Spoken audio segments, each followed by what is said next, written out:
Lit for Him. Snowed in and Falling Hard.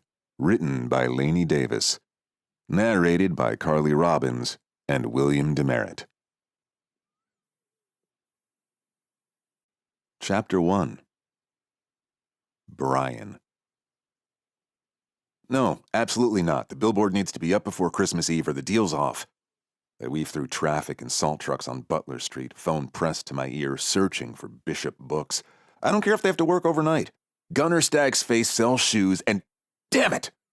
The city bus blocks my view of the street numbers. According to my map app, which I'm definitely not looking at while driving, the bookstore should be right here. And they better still have that book because my mother has been not so subtly hinting about wanting the unauthorized biography of Noah Wiley for weeks. Listen, I have to call you back. I end the call without waiting for a response, finally spotting the blue awning with Bishop Books in silver script. As I parallel park, my phone buzzes, Rachel. Before you start, I already got Mom's gift. I fumble with my seatbelt. I'm literally about to walk into the store to pick it up. Brian, my sister's voice has that tone she uses when she thinks I'm being ridiculous. You're cutting it awfully close. Your flight's in 3 hours, they're calling for snow, and if you miss this plane, you'll miss the first night of Hanukkah with us. My chest tightens. Rachel and I have lit candles together every first night since we were kids, even when work tried to interfere. I'll make it. I always do. You better. Mom's already setting up. I end the call using the manners I reserve for my immediate family members and hurry toward the storefront, pausing at the display window. It's divided diagonally, one half arranged with gleaming menorahs and dreidels, the other with tiny Christmas trees and stockings. Tasteful. Inclusive. A burst of children's laughter draws my attention away from the display. Through the glass, I see about a dozen kids seated in a half circle on the floor. They're completely captivated by the woman reading to them from an oversized picture book. Even from here, I can tell she's gorgeous. All curves, dark curls, and animated expressions as she reads. I've spent years around supermodels at endorsement shoots, female athletes who could grace magazine covers. But something about this woman reading to kids in a cozy bookstore hits me differently.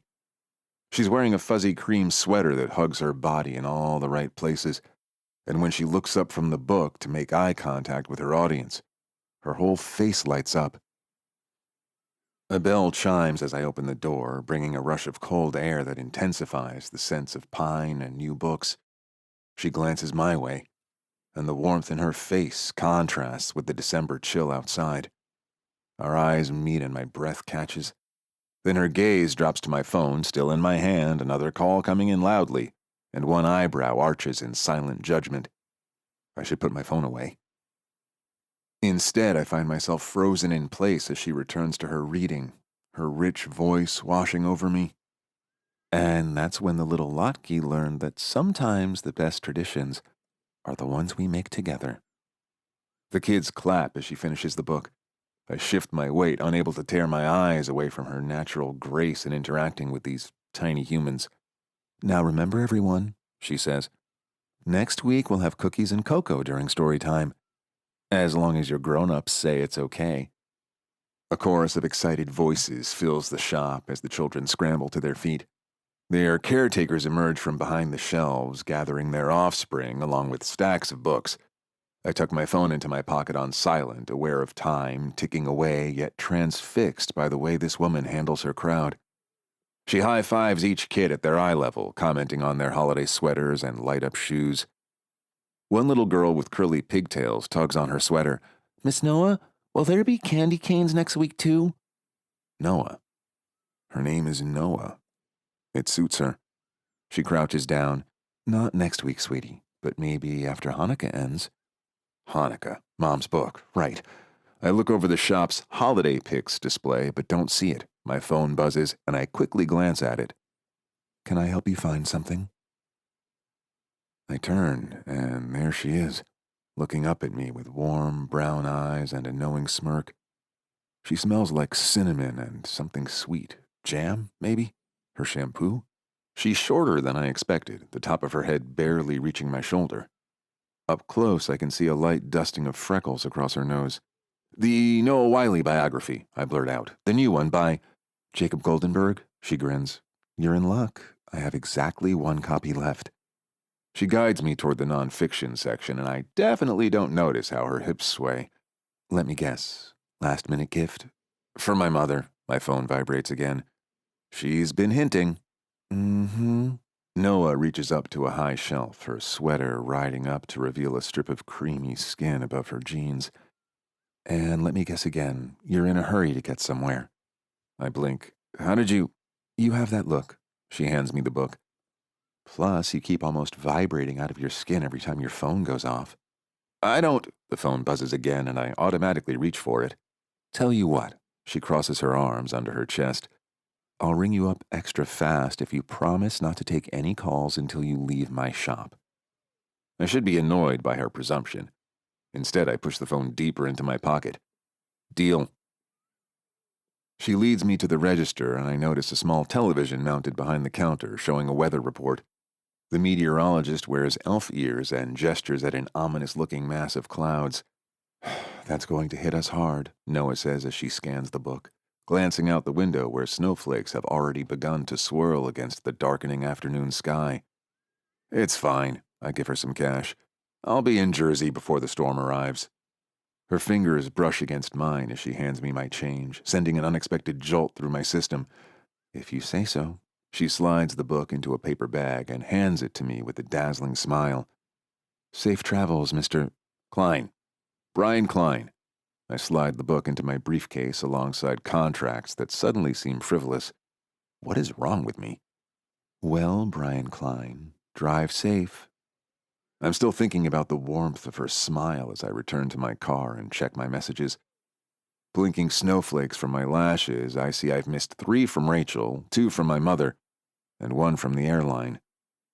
My flight has been canceled. I stare at the cancellation notice, my throat tight. I picture my mother and sister. My stomach squeezes in disappointment as I realize I'll be spending the first night of Hanukkah alone in a Pittsburgh hotel room. I stab at the power button on my rental car, but nothing happens. I check my pocket, confirming I have the key fob, and press it again. Still nothing. Now I'm stranded here with a very fancy electric car that has no charge. Chapter 2. Noah. Storytime always wipes me out, but in the best possible way. I stack the last few abandoned picture books on their shelf and roll my neck, grateful that most of my regulars arrived early today to finish their shopping before the snow. The street outside is already dusted white, and holiday lights twinkle through the flurries. Time to close shop and head upstairs to my cozy apartment with a mug of tea and the new Chloe Petal's romance novel. I can just feel my soft blanket and the cocoon of my sofa calling me. I run my hand along the shelf of children's holiday books and give myself exactly 5 seconds to imagine reading one to a child of my own someday. I'm counting out the register when movement catches my eye through the swirl of snow outside my front window. A man in an expensive coat paces next to an electric car, gesturing wildly with one hand while holding a phone to his ear with the other. Through the heavy flakes, his tall figure cuts an impressive silhouette. All long legs and broad shoulders in that perfectly tailored coat. Even in his agitation, there's something magnetic about the way he moves. Powerful. I recognize him as the distractingly handsome older guy from earlier, Brian Klein, whose fingers zinged against mine when I handed him his credit card. Older is probably an insulting term, but he's older than me in all the best ways. If I were reading one of those romance novels, I might say Brian Klein is a silver fox.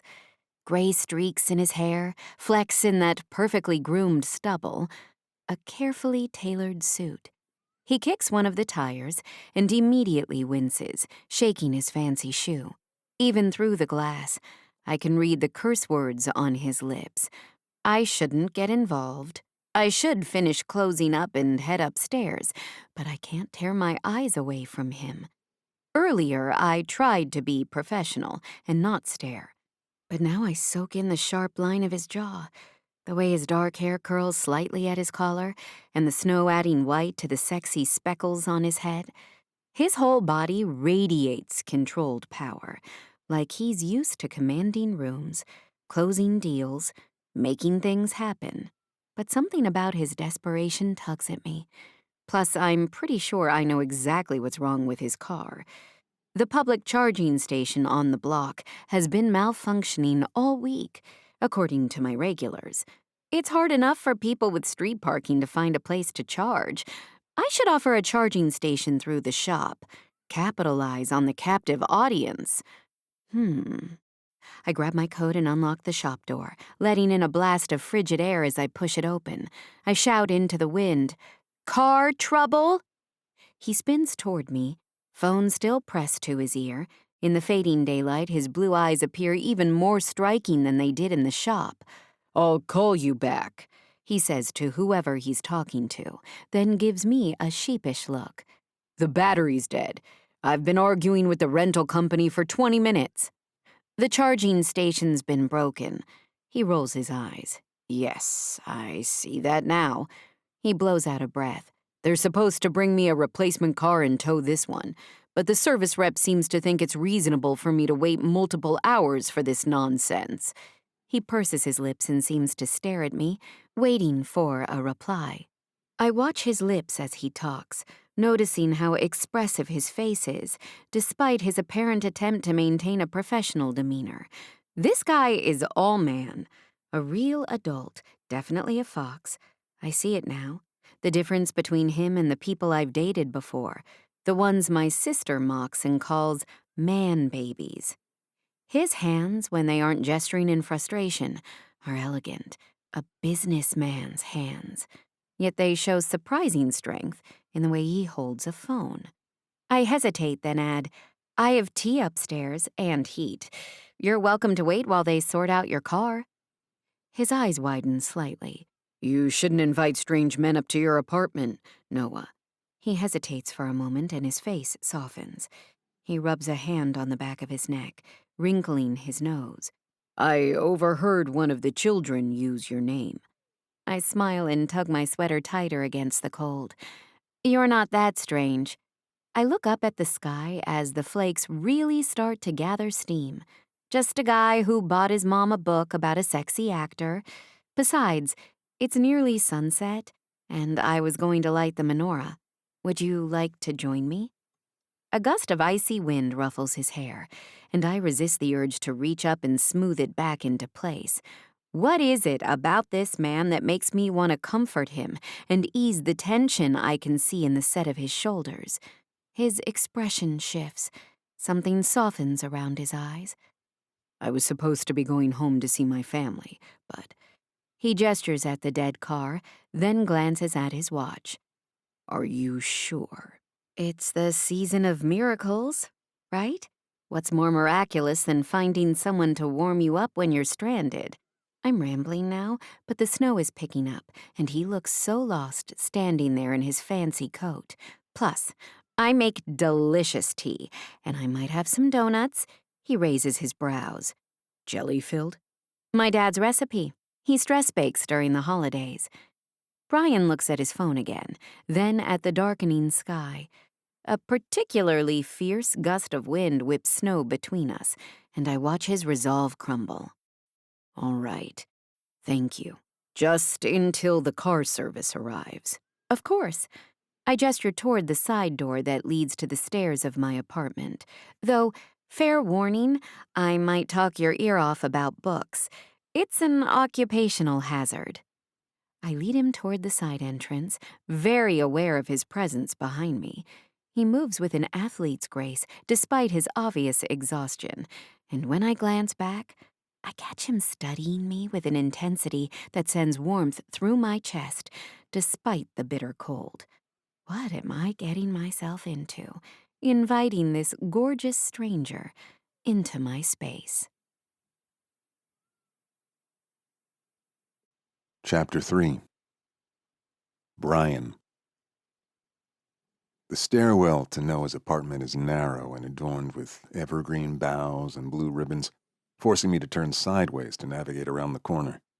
She apologizes for the tight squeeze, a musical laugh in her voice that stirs something within me. I'm hyper-aware of how close we are in this confined space. Her curves just inches from me as we ascend through the fragrant hall. I don't even pretend I'm not staring at her ass as we walk up the stairs. Her cinnamon scent mingles with the fresh pine, making my head spin. Noah's apartment is precisely what a bookstore owner's home ought to be. Walls lined with built-in shelves, cozy furniture, and candles everywhere, waiting to be lit and enjoyed. The space is small but intentional, every corner both beautiful and functional. A reading nook by the window overlooks Butler Street, complete with cushions and a fuzzy blanket. This is a home, a real one cultivated with care. Not at all like the hotel rooms and temporary spaces I drift between. "Make yourself comfortable," she says, hanging her coat on a hook by the door. She's obviously much younger than me. I need to stop ogling her like some creep, but then her cream sweater clings to her curves as she stretches up, and I have to force myself to look away. "I'll put the kettle on." I loosen my tie but remain standing, absorbing the details of her life. This isn't a sleek hotel room or a minimalist condo where I typically end up after charity galas and award ceremonies.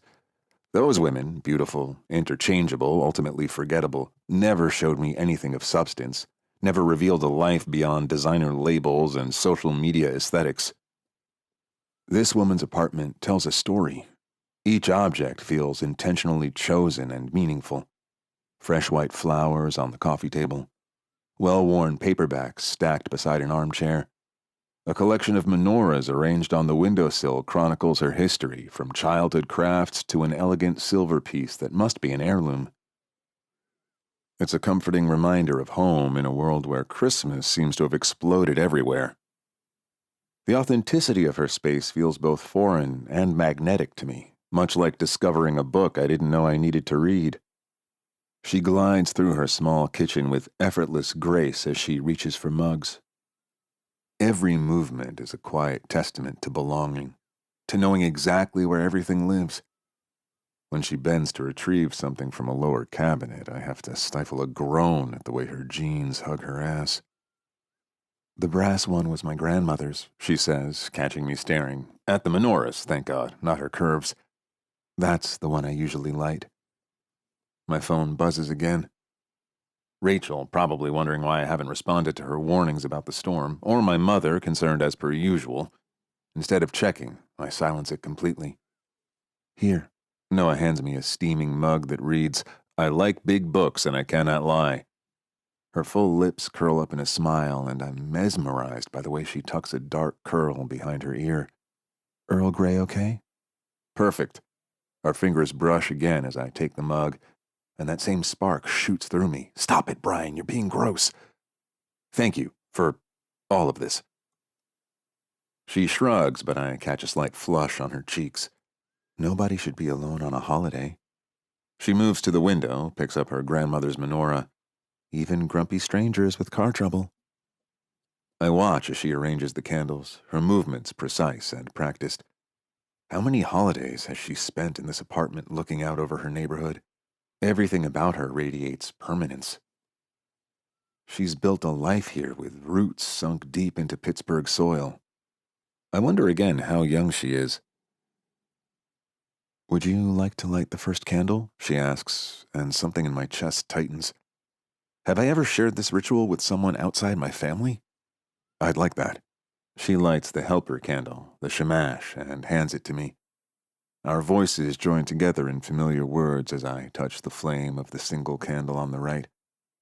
In the growing darkness, her face is illuminated by the small flames. I'm struck by how beautiful she is, not just physically, though God knows she's gorgeous, but in the way she inhabits her space, her life with such certainty. "I always love this moment," she says softly, "the way the light pushes back the dark." The candlelight plays across her features, catching golden highlights in her dark curls and making her brown eyes gleam. I place the helper in the center candle spot, careful not to let our hands touch again as she steadies the base of the menorah. I can't afford to be distracted by this woman, no matter how compelling she is. My life doesn't have room for someone so grounded, so rooted in place. And a woman like Noah Bishop deserves more than a man who lives out of a suitcase. Oh, she brightens suddenly. I almost forgot the donuts. My dad made way too many for my book club meeting. She brushes past me on her way to the kitchen, and I catch another whiff of that cinnamon scent. It's going to linger in my dreams. I already know it.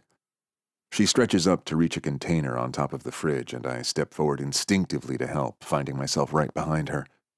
The warmth of her body radiates against my chest. We were discussing Emma Stagg's latest. I'm hosting her for a signing next week. Her books are incredible. I nearly choke on my tea, grateful for the distraction from our proximity. Emma Stagg. I know her. You do? She sets a plate of powdered jelly donuts on the coffee table, sinks into the armchair, and tucks her feet under her. Her sweater rides up again, and I crank my eyes back to her face. Wait, how? I'm her son's agent. At her confused look, I clarify. I represent several athletes in that family, actually. Alder, Hawk, Gunner. No way! Her whole face lights up, and something in my chest clenches. Small world. Emma's reading is my first big author event, but she's so friendly and hands-on. She sends her own emails. The wind howls outside, rattling the windows, but inside it's warm and bright. Noah launches into an enthusiastic explanation of her plans for the signing, her hands animated as she speaks. I knew Wesley's mother was a writer, but I've never asked him about it, never engaged her in conversation.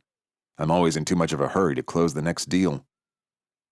A smudge of powdered sugar clings to Noah's lower lip, and I grip my mug tighter to prevent myself from reaching over to wipe it away. My phone vibrates in my pocket again, but this time I barely notice. I'm too captivated by the way she lights up, talking about books, community, and the future she's building in this city.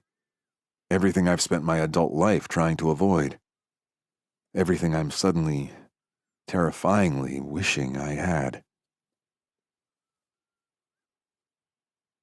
Chapter 4. Noah. I'm in the middle of explaining my plans for Emma's book signing when the lights flicker once, twice, and then plunge us into darkness. The only illumination comes from our menorah in the window, casting long shadows across Brian's startled face. Well, I say into the sudden silence, good thing we already lit the candles. He lets out a low chuckle that does things to my insides. Does this happen often? Welcome to an old building in a snowstorm. I stand, oddly grateful for the excuse to move. Staying still while he looks at me with those intense blue eyes is getting harder by the minute. I gesture at the jar candles already scattered around my living room. I have matches in the kitchen. I know my apartment well enough to navigate in the dark, but I still bump into him as I pass. Maybe it's not an accident. His hands come up to steady me, strong and warm on my waist. Sorry, I murmur, but I'm not. Not at all. God, when was the last time a man like this was in my space? My ex, Marcus, was barely older than me, full of boyish charm and a hint of Peter Pan syndrome. Even at 28, he couldn't commit to anything. Not a lease, not a job, certainly not a relationship. Brian Klein is the opposite of everything I thought I wanted when I was 25 and naive. He's established, confident, and knows exactly who he is. The kind of man who doesn't need me to mother him or make excuses for his behavior. I should check on the car service. His phone illuminates his face as he clicks it on. The harsh light breaks the spell, and I move toward my kitchen. Any luck? I call over my shoulder, locating the matches by touch. His sigh is answer enough. They've suspended service until the storm passes. I'm so sorry to impose. Stop apologizing. I strike a match and touch it to my sugar cookie-scented candle. I invited you. Remember? As I light a few candles, the room fills with a warm glow and sweet aroma. Brian has loosened his tie even more, and the top button of his shirt is undone. It's a good look on him. Too good. A thought flickers through my mind. This feels like my own personal holiday miracle. The legendary oil was supposed to last one night but stretched to 8. My quiet evening alone has transformed into this, snowed in with a gorgeous man who seems to have fallen into my life from nowhere. A gift from the universe, here to bring a spark to my dim apartment. I sink back into my armchair, twirling a curl around my finger. You said you spend a lot of time on the road. Do you ever miss having a home base? He hesitates, and I wonder if I've pushed too far. Sometimes, he admits finally. My father died 8 years ago. Heart attack. Completely unexpected. Ever since then, I've thrown myself even deeper into work. Being on the road means I don't have to deal with an empty apartment. I'm sorry about your father, I say, genuinely moved by this glimpse beneath his polished exterior. He shrugs, clearly uncomfortable with the vulnerability. What about you? Did you always want to own a bookstore? Actually, no. I trace the rim of my mug with my finger. I was on track for corporate marketing, good salary, benefits, soul-crushing meetings. Then my grandmother died and left me enough money to make a change. The bookstore was up for sale. I'd been coming here since I was a kid, and it just felt right. Big leap, he comments. I needed roots, I tell him. My parents divorced when I was 12. Dad stayed in Pittsburgh and Mom moved to Seattle. I spent years bouncing between them, never feeling settled. This place, I gestured to the apartment, the shop below, is the first thing that's ever felt completely mine. He nods, and I see understanding in his eyes. Your dad's donut stash suggests you stayed close. We've gotten closer since I opened the store. He lives about 20 minutes away and comes in several times a week. My sister thinks I'm crazy for giving up corporate money, but I shrug. I sleep better now. And your mother? Happily remarried in Seattle. We talk every Sunday. I smile, remembering something. She always said I'd end up with books. When other kids wanted toys, I asked for stories. I smile at him in the flickering candlelight. What's it like working with famous athletes? He blinks, obviously caught off guard by my question. It's just how the job works. I would say it's the same with authors, but I think there's probably a lot more money and pressure and prestige in your line of work. The wind rattles my windows, but here, it's warm and intimate. Brian studies me like I'm a puzzle he's trying to solve. How old are you? He blurts, then immediately looks mortified. I'm sorry, that's not 32? I can't help but smile at his obvious relief. Did you think I was some young ingenue? I thought. He shakes his head and laughs. I've been feeling like a creep all evening. Because you're what, 45? At his surprised look, I shrug. I'm good at reading people. It's an occupational hazard, and I'm fairly sure I'm sensing some serious attraction between us, which feels like the perfect glaze for this donut of a day. Are older guys an issue for you? He asks, and there's genuine uncertainty in his voice. I consider this.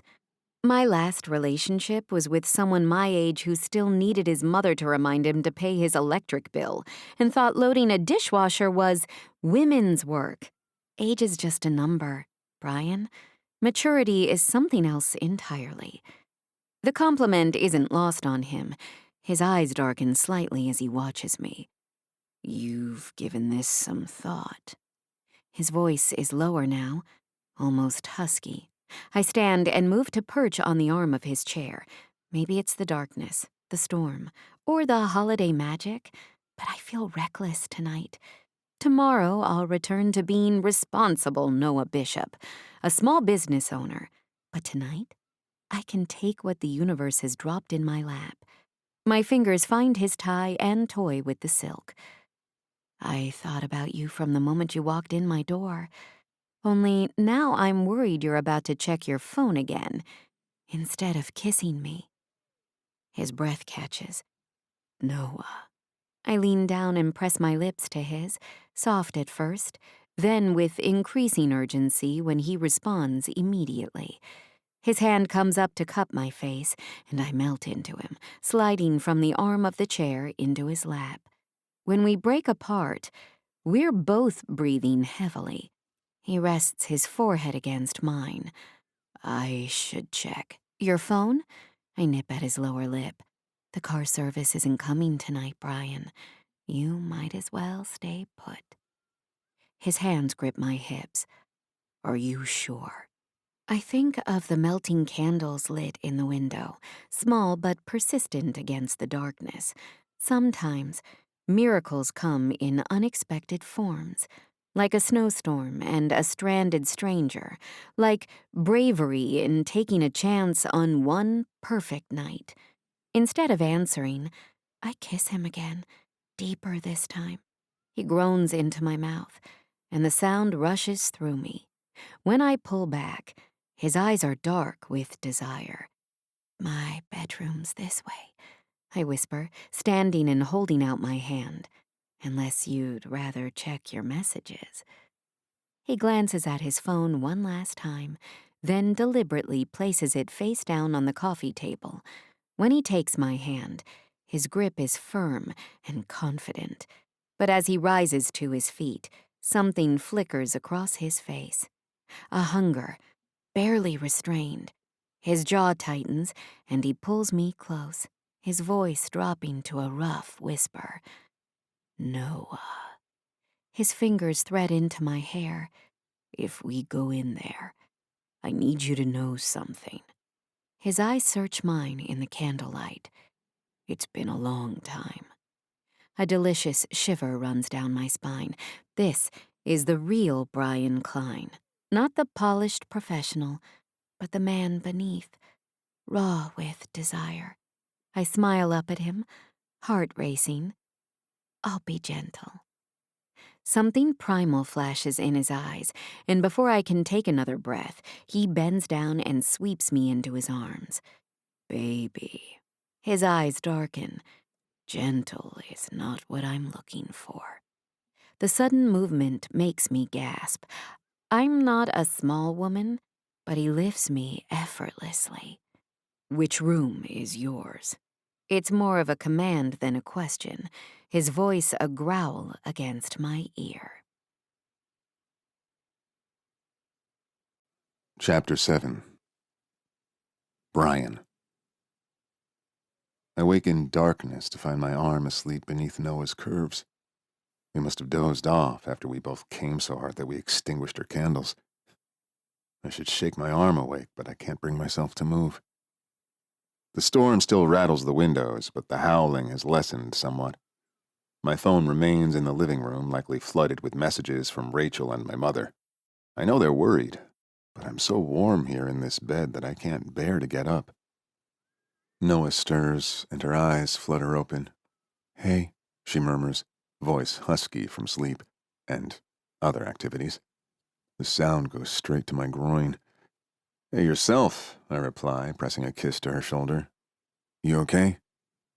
She stretches, cat-like, and I'm treated to the sight of her breasts as the sheet falls away. Starving, actually. What time is it?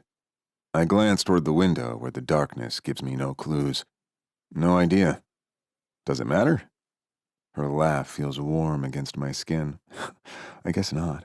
Want some more donuts? I don't have enough energy to make an actual meal.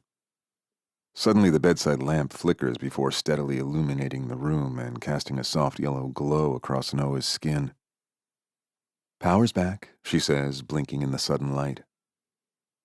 I reach over and dim the lamp to a softer setting. I liked the candlelight, but this has its advantages too. I can see her clearly now. Hair tousled, lips still swollen from my kisses, sheet draped carelessly across her hips. I can finally see all of you properly. She blushes under my gaze. I need to find us some food. Let me see what I can do, I say, sliding out of bed. You rest. She raises an eyebrow, clearly surprised. You cook? I'm a man of hidden talents, I tell her with a wink, pulling on my boxers. Wait here. Her small kitchen is remarkably well organized with everything in its place. I open the cabinets quickly, familiarizing myself with the layout. I spot a handwritten label identifying a foil package of mini cranberry brie bites in her freezer, perfect for a quick snack. While the oven preheats, I notice flour, sugar, and a packet of yeast in her pantry, which sparks an idea. My phone buzzes from the living room. Now that the power is restored, notifications are probably flooding in. I ignore it. I slide the pastries into the preheated oven and set the timer for 10 minutes. While they warm, I decide to surprise Noah with something more ambitious for tomorrow morning. It's been years since I've made bread with my mom, but the process is meditative, something I rarely allow myself in my hyper-scheduled life. Something about this woman, this apartment, has me wanting to slow down, reconnect. I spot an apron hanging on a hook, green with so many books, so little time emblazoned across the front. Tying it around my waist, I get to work gathering ingredients for challah. Mixing the dough is therapeutic. The repetitive motion of kneading allows my mind to be quiet. For once, I'm not thinking about contracts, endorsements, or flight schedules. There's just the smooth counter beneath my palms, the elastic resistance of the transforming flour, and the lingering memory of Noah's body against mine. I'm so absorbed in the process, punching down the dough with perhaps more force than necessary, that I don't hear her approach. What are you doing? I look up to see Noah leaning against the doorframe, wrapped in a silky robe, her hair tousled from sleep and sex. Her eyes widen as she takes in the sight of me, clad only in boxers and her apron with flour dusting my forearms. Making bread for the morning, I answer, returning to my kneading. If that's okay. Your brie bites should be warm in about 5 minutes. You bake bread? She moves closer, watches my hands work the dough with evident fascination. My mother taught me. Said I need to be self-sufficient. I flip the dough, press the heels of my hands into it. I haven't made it in years, but it's like riding a bicycle. She's silent for a long moment, and when I glance up, her gaze is fixed on my hands, her bottom lip caught between her teeth. The hunger in her eyes has nothing to do with bread. Does watching me bake turn you on, Noah? I ask, deliberately slowing my movements. A flush spreads across her cheeks. It's the forearms, she admits. And your hands. The way they work things. I smile as I continue to knead. These hands can work all sorts of things. Her breath catches audibly, and I suppress a grin. The domesticity of the moment should feel strange. I've never made breakfast for a woman before, never lingered in someone else's kitchen wearing nothing but underwear and an apron. Yet with Noah, it feels natural, as if I've been doing this for years instead of just hours. Patience, I tell her, both about the bread and the clear desire in her eyes. Good things come to those who wait. She slips behind me, wraps her arms around my waist, and presses her cheek between my shoulder blades. I think I've established I'm not very patient. I laugh, covering her hands with my flour-dusted ones. Fair point. For a moment, we stand connected and still, the dough forgotten on the counter. Then my phone buzzes insistently from the living room, breaking the spell. Ignore it, she murmurs against my skin. Wouldn't dream of touching it. I gently extract myself from her embrace, slide the dough into a bowl, and cover it with a kitchen towel to let it rise. The timer on her oven dings, and Noah points out a blue potholder decorated with snowflakes. I grab the pastries from the oven and arrange them on a plate, gesturing down the hall with my free hand. Get back in there. Naked. Noah giggles as she rushes down the hall. I love playing with her this way. I feel so comfortable, so incredibly turned on. She slips beneath the covers, providing me with a perfect view of her backside as she removes the robe. I climb into bed beside her and sit against the headboard, not caring that my erection is obvious. Even after our intense session, my body already wants her again. At 45, I haven't reacted this way to a woman in years. Maybe never. My favorite late-night snack, she says, reaching over me for the plate. Her nipples brush against my legs, already hard. She wants me again, too. I pick up a pastry, bite into the soft dough. Sweet cranberry sauce fills my mouth and crumbs dust my chest. Your dad made these too? She nods and selects one for herself. The more anxious he gets, the more delicious the results. He must be ready to stroke out, I tell her, wolfing down one of the pastries. What's he stressed about? She shrugs, a small smile on her lips. Probably worried I'll never find a man and settle down. She takes a bite and a dot of bright red filling clings to her lower lip. My body responds instantly and hardens completely at the sight, even though I should be scared right the hell off by her mention of settling down. I lean forward and catch her chin between my fingers. You've got a little... Her eyes widen as I close the distance, my tongue capturing the sticky sweetness from her lip. She tastes of butter, fruit, and sex, a combination that makes me groan against her mouth. Brian, she whispers as I pull back, her pupils dilated. I think I need to be more thorough, I tell her, taking the pastry from her hand. Deliberately, I smear a streak of filling across her collarbone and watch her breath catch. You're getting messy. I lower my head, trail my tongue along the sticky path, and savor the contrast between sweet sauce and salty skin. Her hands find my hair, fingers threading through the strands.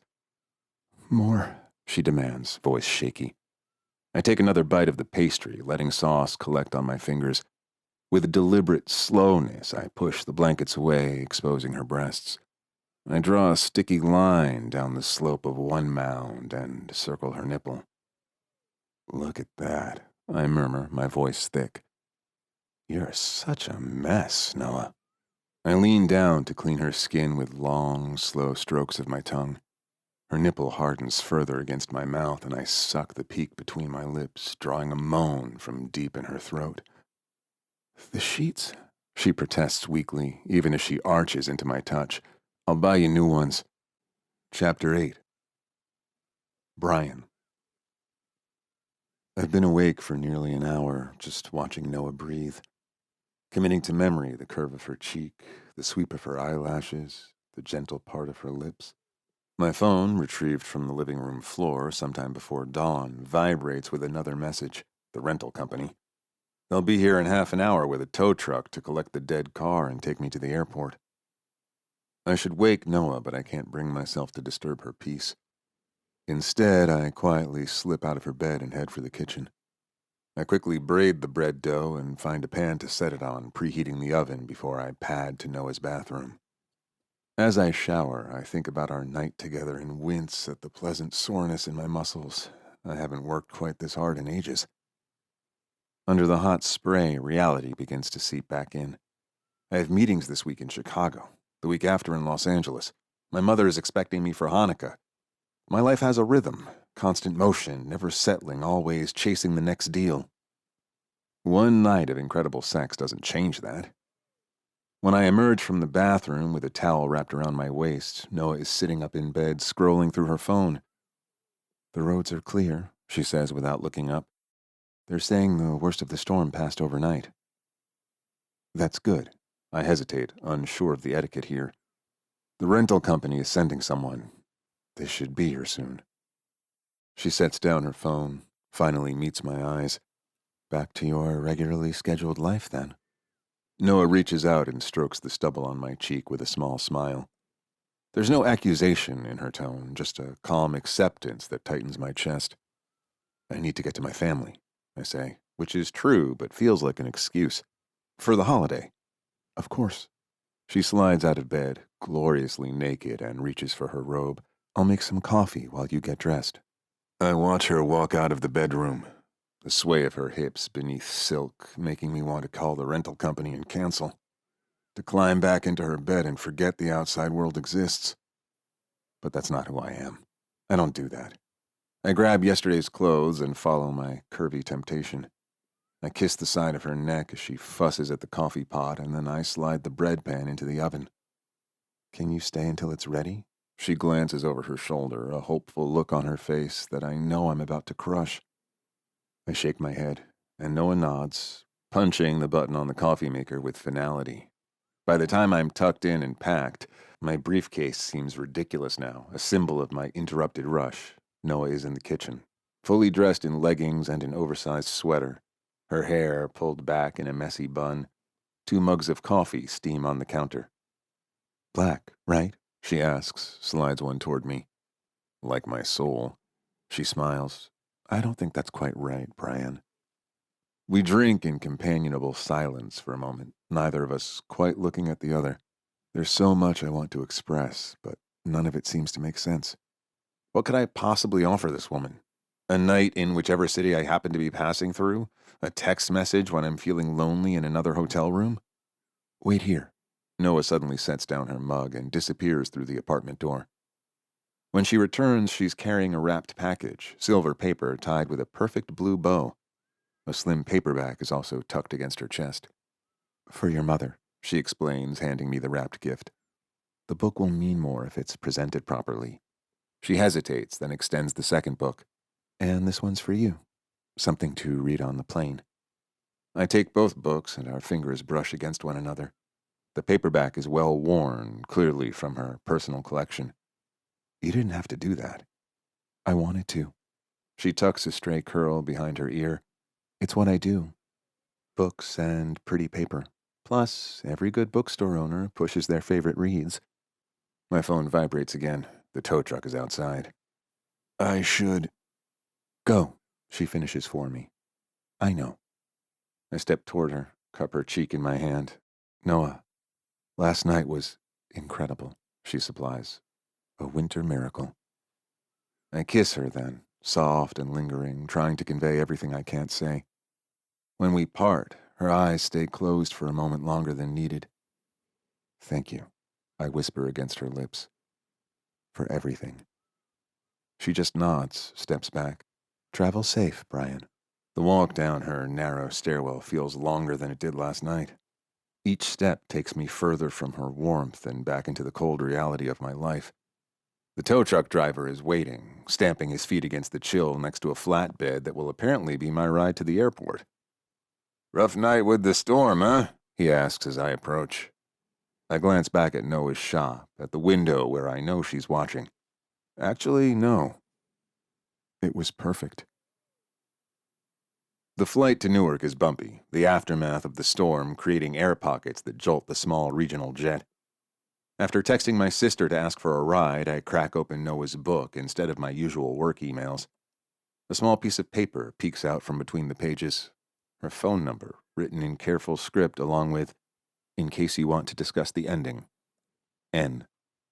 It's called Legends and Lattes, where a nomadic orc warrior sets down roots and opens a coffee shop.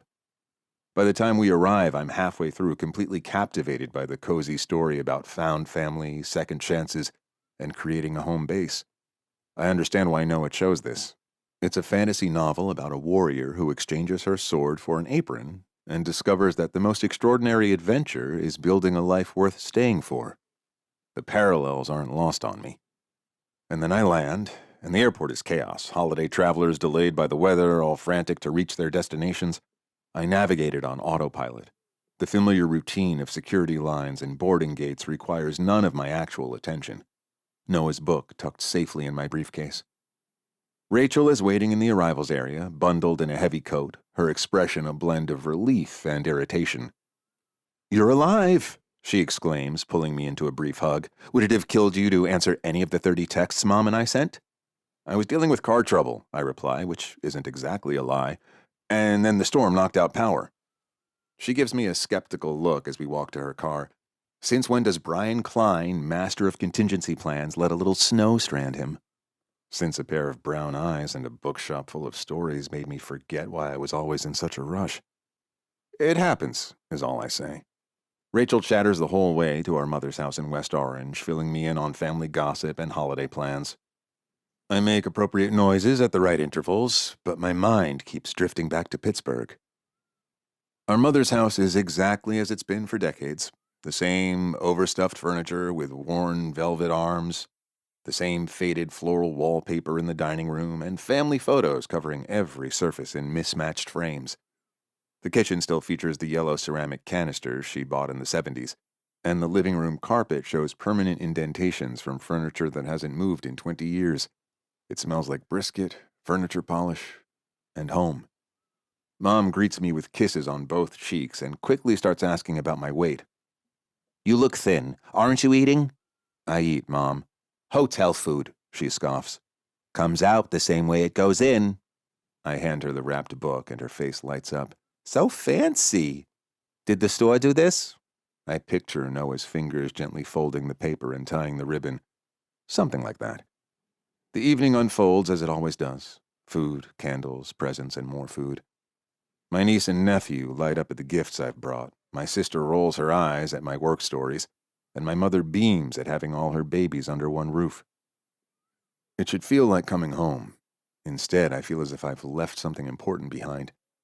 When everyone moves to the living room after dinner, I slip into the kitchen to check my messages.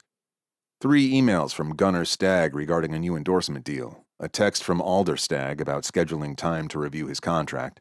Nothing urgent. I could text Noah. I have her number tucked in a book, but I haven't used it. What would I even say? I pull out the paperback and run my thumb over the dog-eared pages. She's filled the margins with tiny penciled notes, observations about the characters, questions about their motivations, and little hearts next to romantic scenes.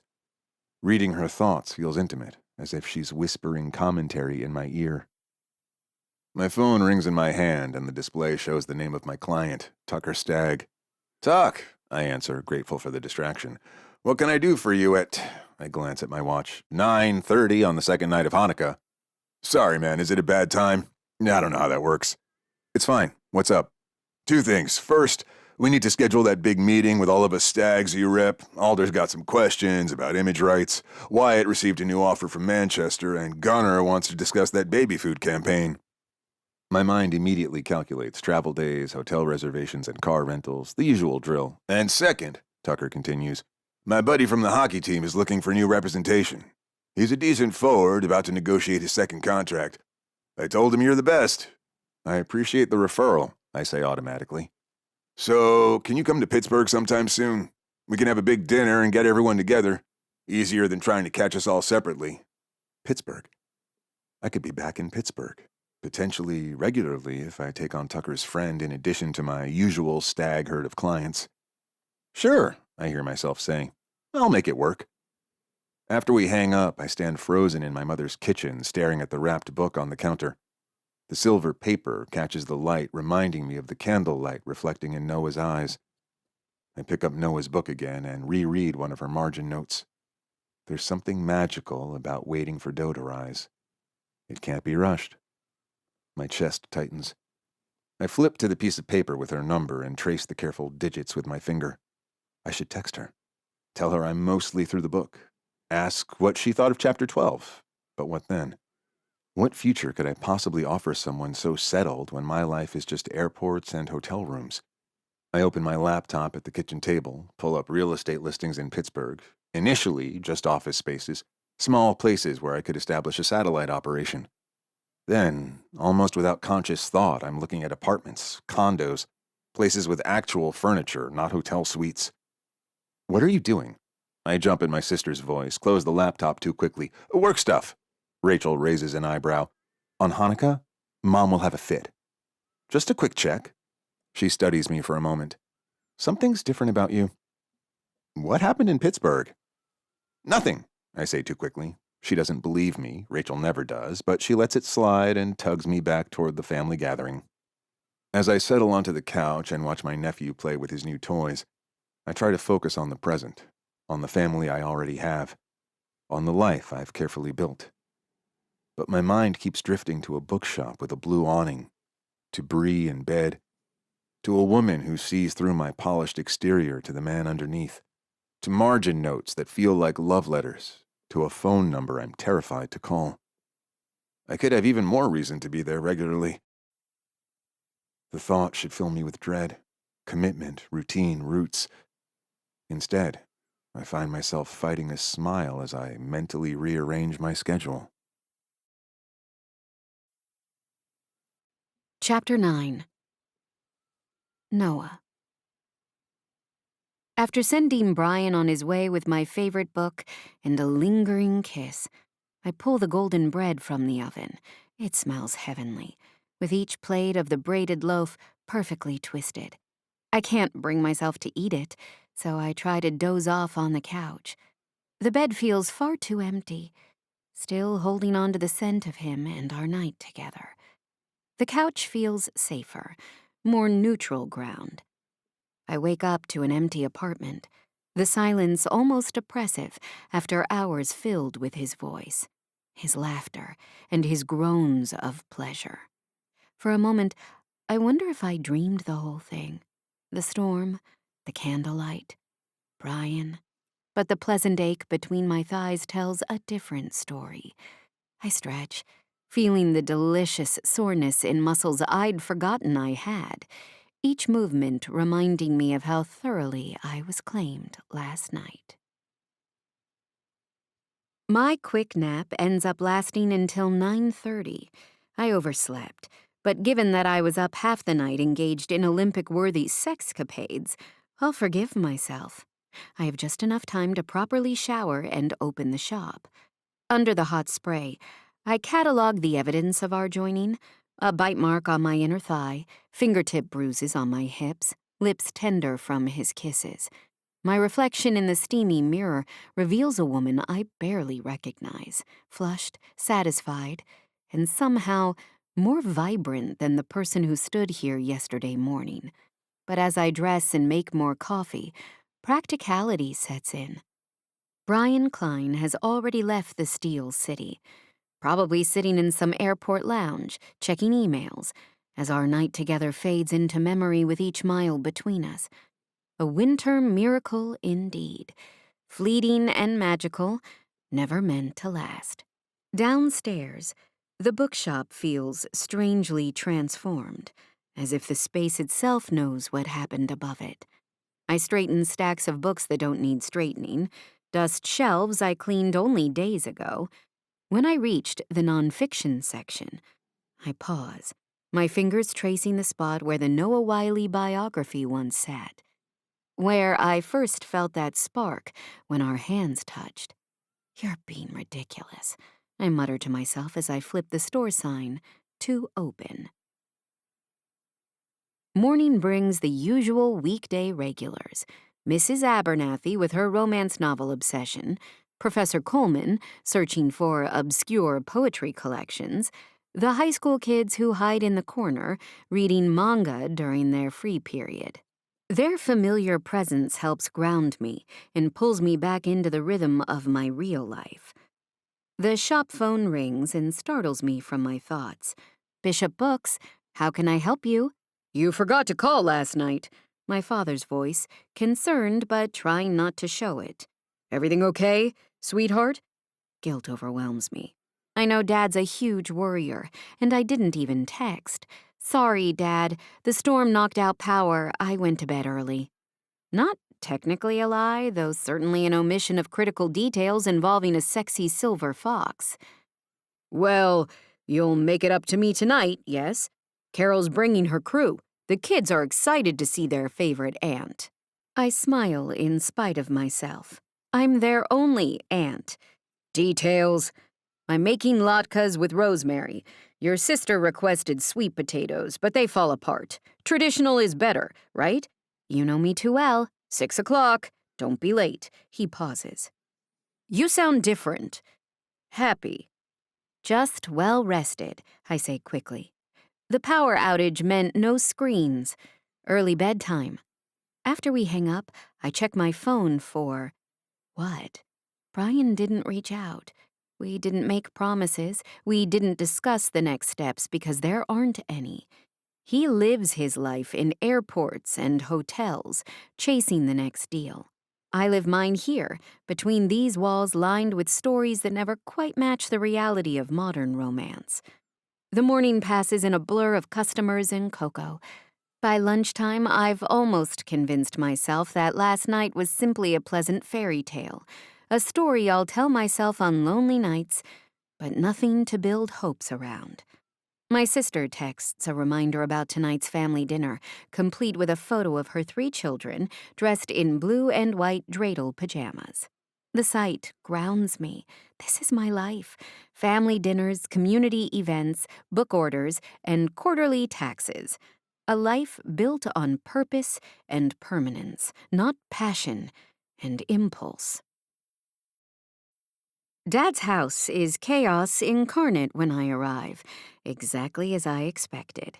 My 8-year-old niece, Leah, barrels into my legs the moment I step through the door, chattering about her school play, while my 6-year-old nephew, Eli, demonstrates his new karate moves dangerously close to the glass table. Baby Sophie, barely 2, toddles after them both, determined not to be left out. "Thank God you're here," Carol says, appearing from the kitchen with flour on her cheek. "Dad's been driving me crazy, micromanaging the latkes. Take this wine. You'll need it."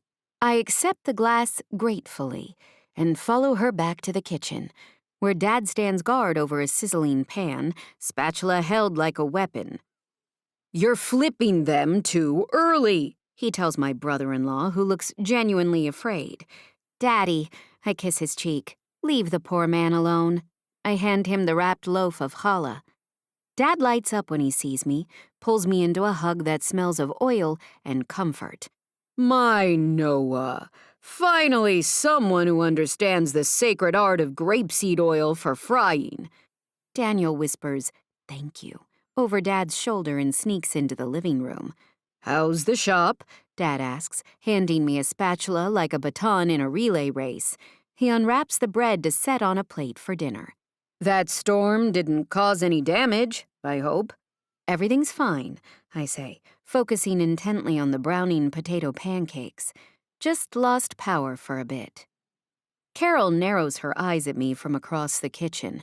My sister has always had an uncanny ability to detect when I'm not being entirely truthful. I occupy myself with the potato pancakes, avoiding her gaze. "Mom's going to FaceTime during candle lighting," Carol says. "She and Gary are at some resort in Hawaii, so it'll be like 2 p.m. their time." Our mother, ever the sun seeker, is now basically a snowbird, even though it doesn't really snow in Seattle. She loves us in her own way, but has always been better at mothering from afar. "Wait," Dad points at the bread. "Who made this?" "It's excellent." I flush, realizing that my family would, of course, notice the homemade loaf, and no, I wouldn't have taken the time to make it. A customer gave it to me. Only partially a lie. I'm not ready to talk about Brian. Not yet. Dinner is the familiar controlled disarray. Food passed, stories interrupted, children negotiating vegetable consumption against the potential of dessert. I sink into it gratefully, the normalcy washing over me like a balm. After the meal, we gather around the menorah. Dad's voice leads the blessings, and the children join in with varying degrees of accuracy. My mother's face appears on Carol's tablet, propped on the mantel beside the family photos, including one of Bubby Rose standing in front of Bishop books decades before it became mine. Looking around at these faces, my family, my foundation, I feel grounded once more. This is my life, complete, rich, complicated, rooted here in Pittsburgh, in tradition, in connection. After the candles are lit, Dad turns on the TV for the local news while Carol and I clean up. The sports segment grabs my attention when I hear a familiar name. "Stagg, who has been instrumental in the Furies' playoff push. The team announced today that enforcer Tucker Stagg has signed a contract extension for another 3 years. I nearly drop the plate I'm drawing as the camera cuts to a hockey player standing next to a man in a suit. Not Brian, but the connection still makes my heart skip, nonetheless. "The Staggs practically own Pittsburgh sports," Carol comments, noticing my attention. 3 play hockey, another bunch of them soccer. I think there's a coach, too?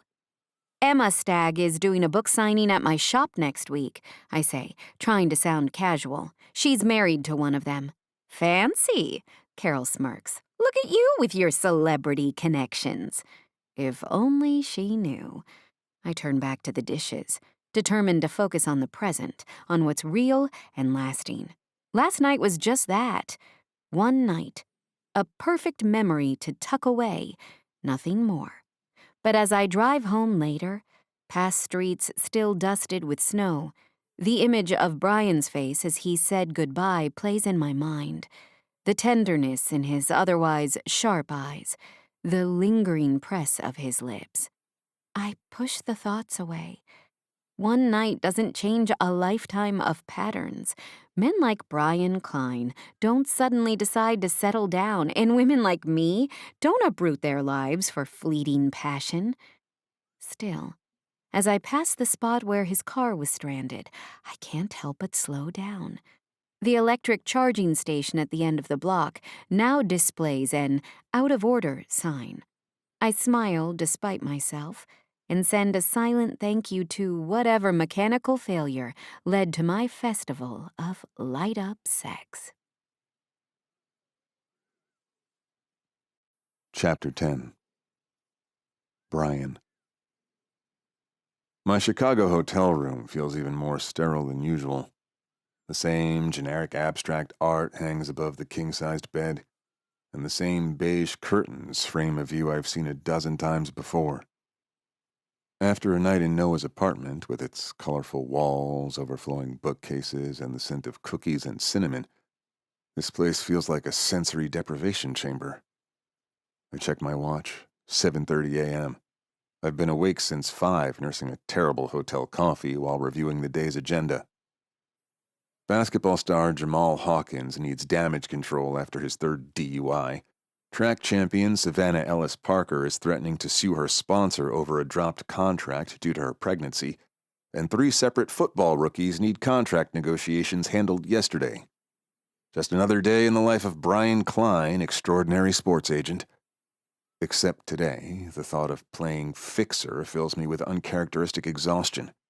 My phone buzzes with my assistant's hourly update. Jamal's publicist sent over the statement draft. Legal says it needs work. Conference room booked for 9 a.m. Savannah will video call at 11. Flight to Pittsburgh confirmed for Thursday. Thursday. 5 days from now. 5 more days of hotel rooms and conference calls before I can see Noah again. Whoa, Brian. You didn't even text her. I shake my head, trying to clear the image of her sleepy morning smile from my mind. This is ridiculous. I've had good sex before. Great sex, even.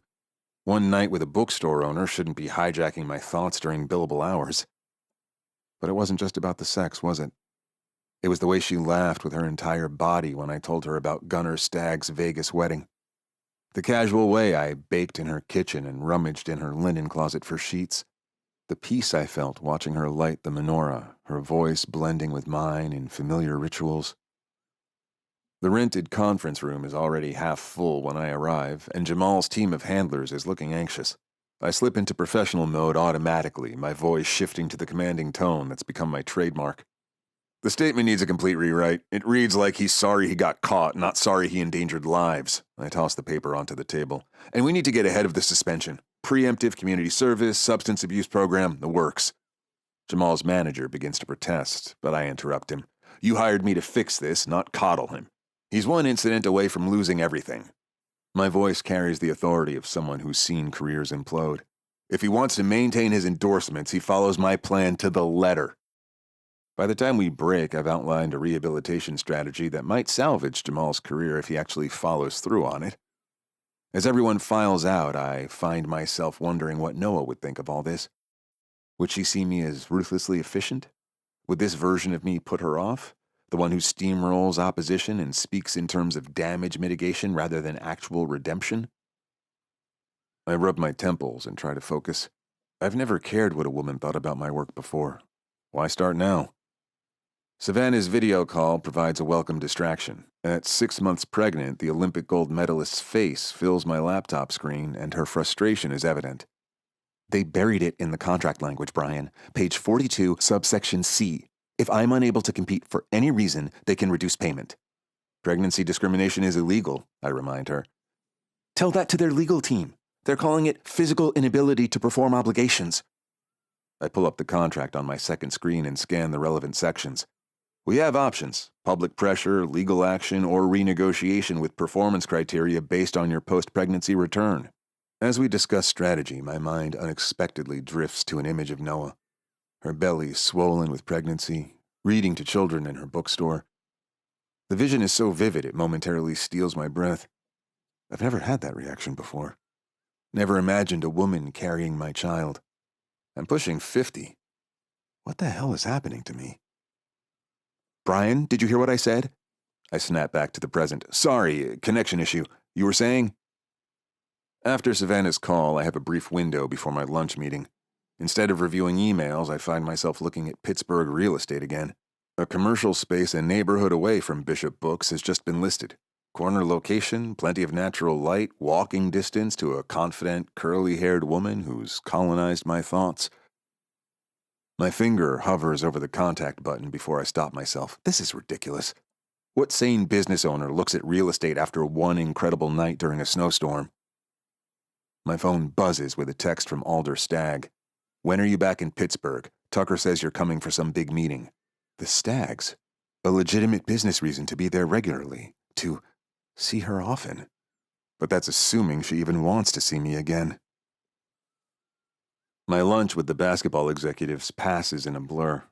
I negotiate contract points on autopilot while my mind keeps drifting to a woman with dark curls and intelligent eyes who makes me desire things I've spent my entire career avoiding. Back at the hotel that evening, the Pittsburgh real estate listing and Alder Stagg's message pokes at my peace of mind. I call my assistant. Tahil, hypothetical question. What's our travel budget looking like this year? Astronomical, as usual. Why? Just curious about the Pittsburgh trips specifically. I hear her clicking through files. Brian, you've been to Pittsburgh 6 times in the last 4 months. Between flights, hotels, and car rentals, you're looking at about 5 figures just for those trips. And that's not counting the time lost to travel days. 5 figures. And that's only for recent trips, not counting the years of back and forth regarding the Stagg family contracts. The thing is, Tahil continues, the Staggs are your primary revenue source. Alder's contract renewal, Tucker's endorsement deals, Hawk's coaching transition, Gunner's new partnerships. You're spending a fortune to service clients who are all in the same city. She's right.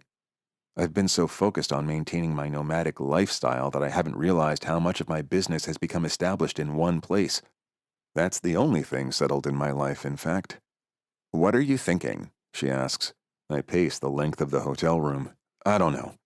Would it make financial sense to have some kind of base there, satellite office, something? That's actually not crazy. You could probably cut your travel costs in half and be more responsive to the Staggs. They're family-oriented. They'd love having you more accessible. The practical benefits are obvious.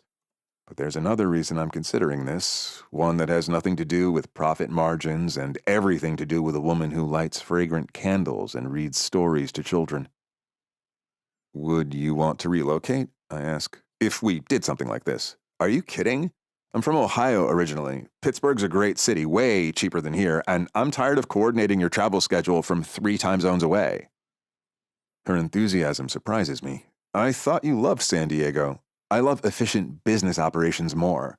And honestly, Brian, you've seemed different since your trip to Pittsburgh. More distracted, but also more... She pauses, searching for the word. Human, I guess. More human. Because of Noah. It's just an idea, I say, backpedaling suddenly. What am I doing? One night with a woman and I'm ready to restructure my entire life. Very preliminary. Of course, but if you want me to run some numbers, cost analysis, potential savings, staffing requirements, I could put something together. After we hang up, I light the 4th candle on the mini menorah I've carried in my suitcase for years. The small flames feel inadequate compared to the warm glow of Noah's brass heirloom. But they still center me, still connect me to something beyond myself. I stare at the candles and try to think practically. Tahil's right about the business case. The Staggs generate significant revenue, and they're concentrated in one location. It makes financial sense to establish a presence there. But every time I try to focus on spreadsheets and profit margins, my mind drifts to Noah's laugh, to the way she looked at me as if I was worth her attention, and to the possibility of seeing her not just once during a snowstorm, but regularly. Dating her. Building something real. The thought terrifies me. It was easier when she felt impossible, a perfect memory from one magical night. But if I'm in Pittsburgh regularly and there's a chance for something more, what if she doesn't want that? What if I'm projecting significance onto what was just a holiday fling for her? My phone chimes with an email from Tahoe. A preliminary cost analysis, travel projections, and efficiency metrics. The woman works at lightning speed. The numbers are compelling. I could reduce travel costs by 60% while improving client response time. The stags alone generate enough business to justify leasing an office. It makes sense professionally. The personal complications, those I'll have to figure out as I go. Before I can overthink it, I send a reply. Move up the Pittsburgh trip. Get me there by Monday. Let's test the waters. Monday is only 3 days away. 3 days until I can see Noah again to gauge whether what I felt was real or just a storm-induced fantasy. 3 days until I discover whether I'm making a smart business decision or the biggest mistake of my carefully constructed career. Chapter 11. Noah. Dad, I promise I'll be there tomorrow night. I wedge the phone between my ear and shoulder while adjusting the display of Emma Stagg's latest historical book, Forged in Fire, Pittsburgh's Firefighting Legacy. I wouldn't miss tonight, but the signing is huge for the shop. My father sighs dramatically from the other end. Carol's making brisket. You're going to miss the brisket. I'll take leftovers. I straighten a stack of bookmarks. This event has been planned for months. Emma Stagg is a big deal. More important than family? The guilt trip is half-hearted. He knows how much this means to me. It's one night, Dad. I'll bring you a signed copy. After securing a promise that I'll arrive extra early tomorrow to help with dinner prep, we hang up. I take a deep breath and survey my kingdom. This needs to be my focus, not a jet-setting man who is just the right amount of bossy in the bedroom. 5 days, I've battled the urge to Google him, to search for some trace of the man whose bread is still in my freezer, wrapped in foil.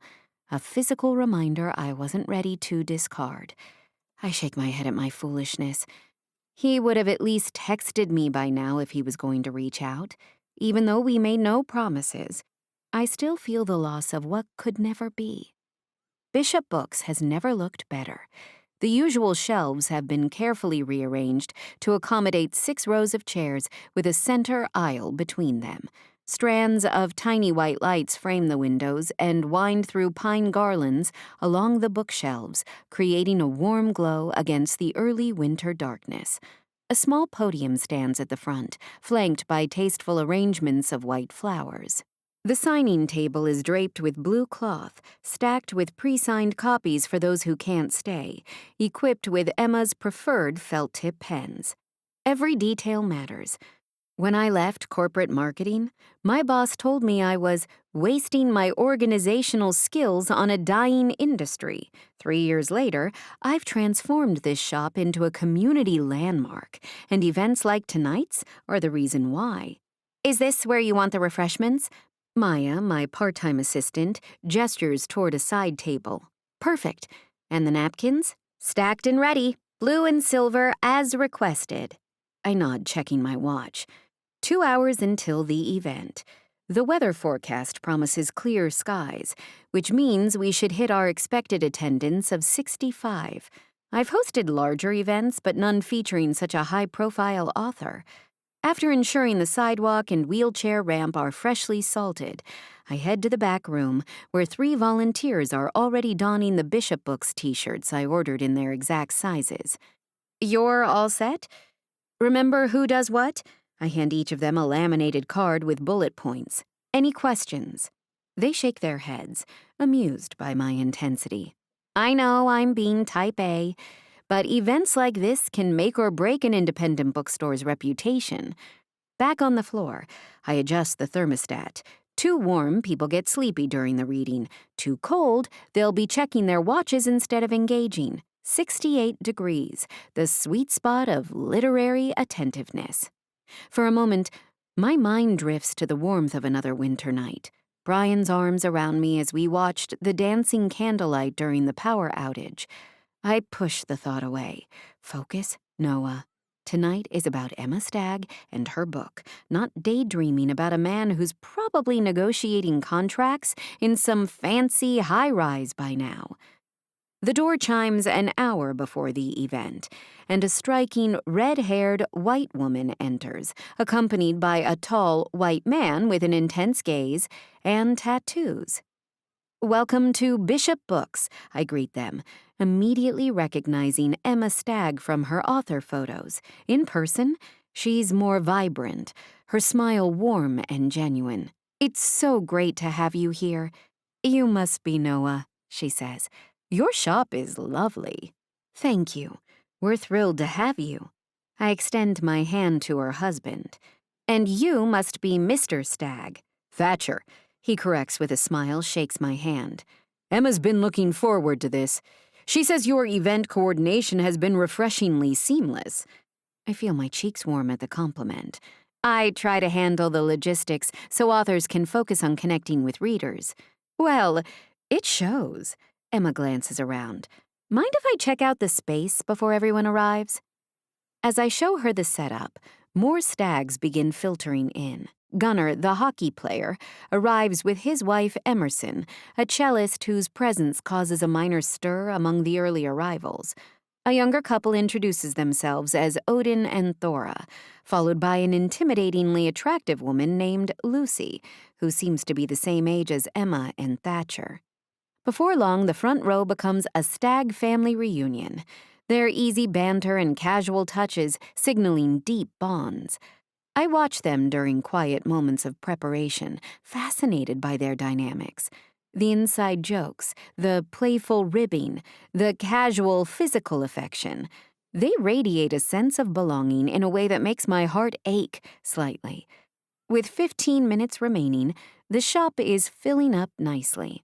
I'm checking the microphone when I overhear a snippet of conversation from the Stagg family section. "Shame Brian couldn't make it," Emerson is saying to a short brunette. "Didn't he fly in specifically for tomorrow's meeting?" "That's what Tucker said," the brunette, Thora, her name is, replies. "Something about restructuring his agency." My heart stutters at Brian's name. He's in Pittsburgh? Again? The knowledge sends an electric current through me. I want to interrupt, to ask if they're talking about Brian Klein, to find out where he's staying, to get his number. But what would I say? "Hi, I'm the bookshop owner who had mind-blowing sex with your agent during a snowstorm?" Instead, I focus on adjusting the podium with shaking hands. At exactly 7 o'clock, I step up to the microphone, surveying the packed venue with professional pride.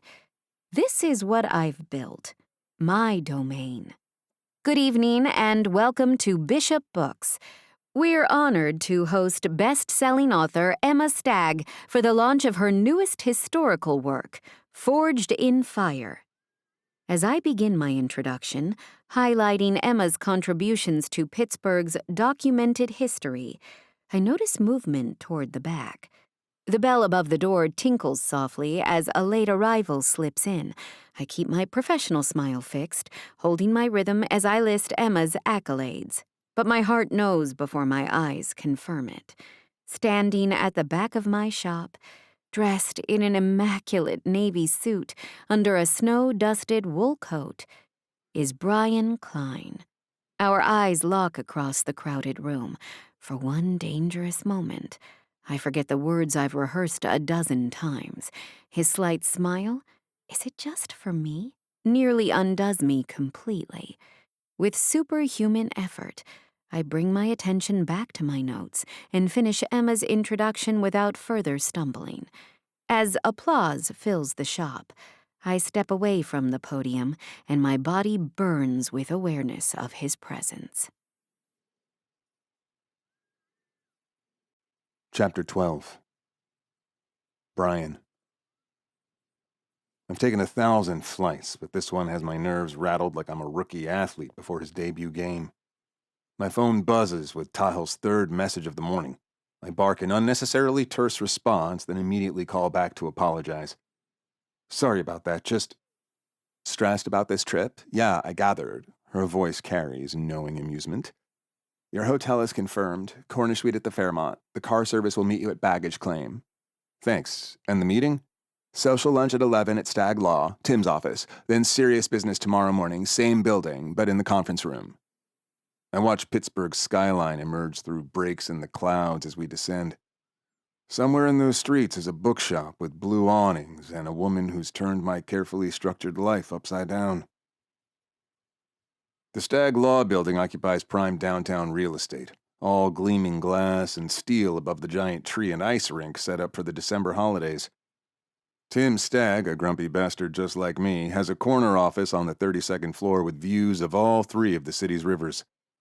I'm escorted to a spacious room where the Stagg family athletic contingent has already assembled.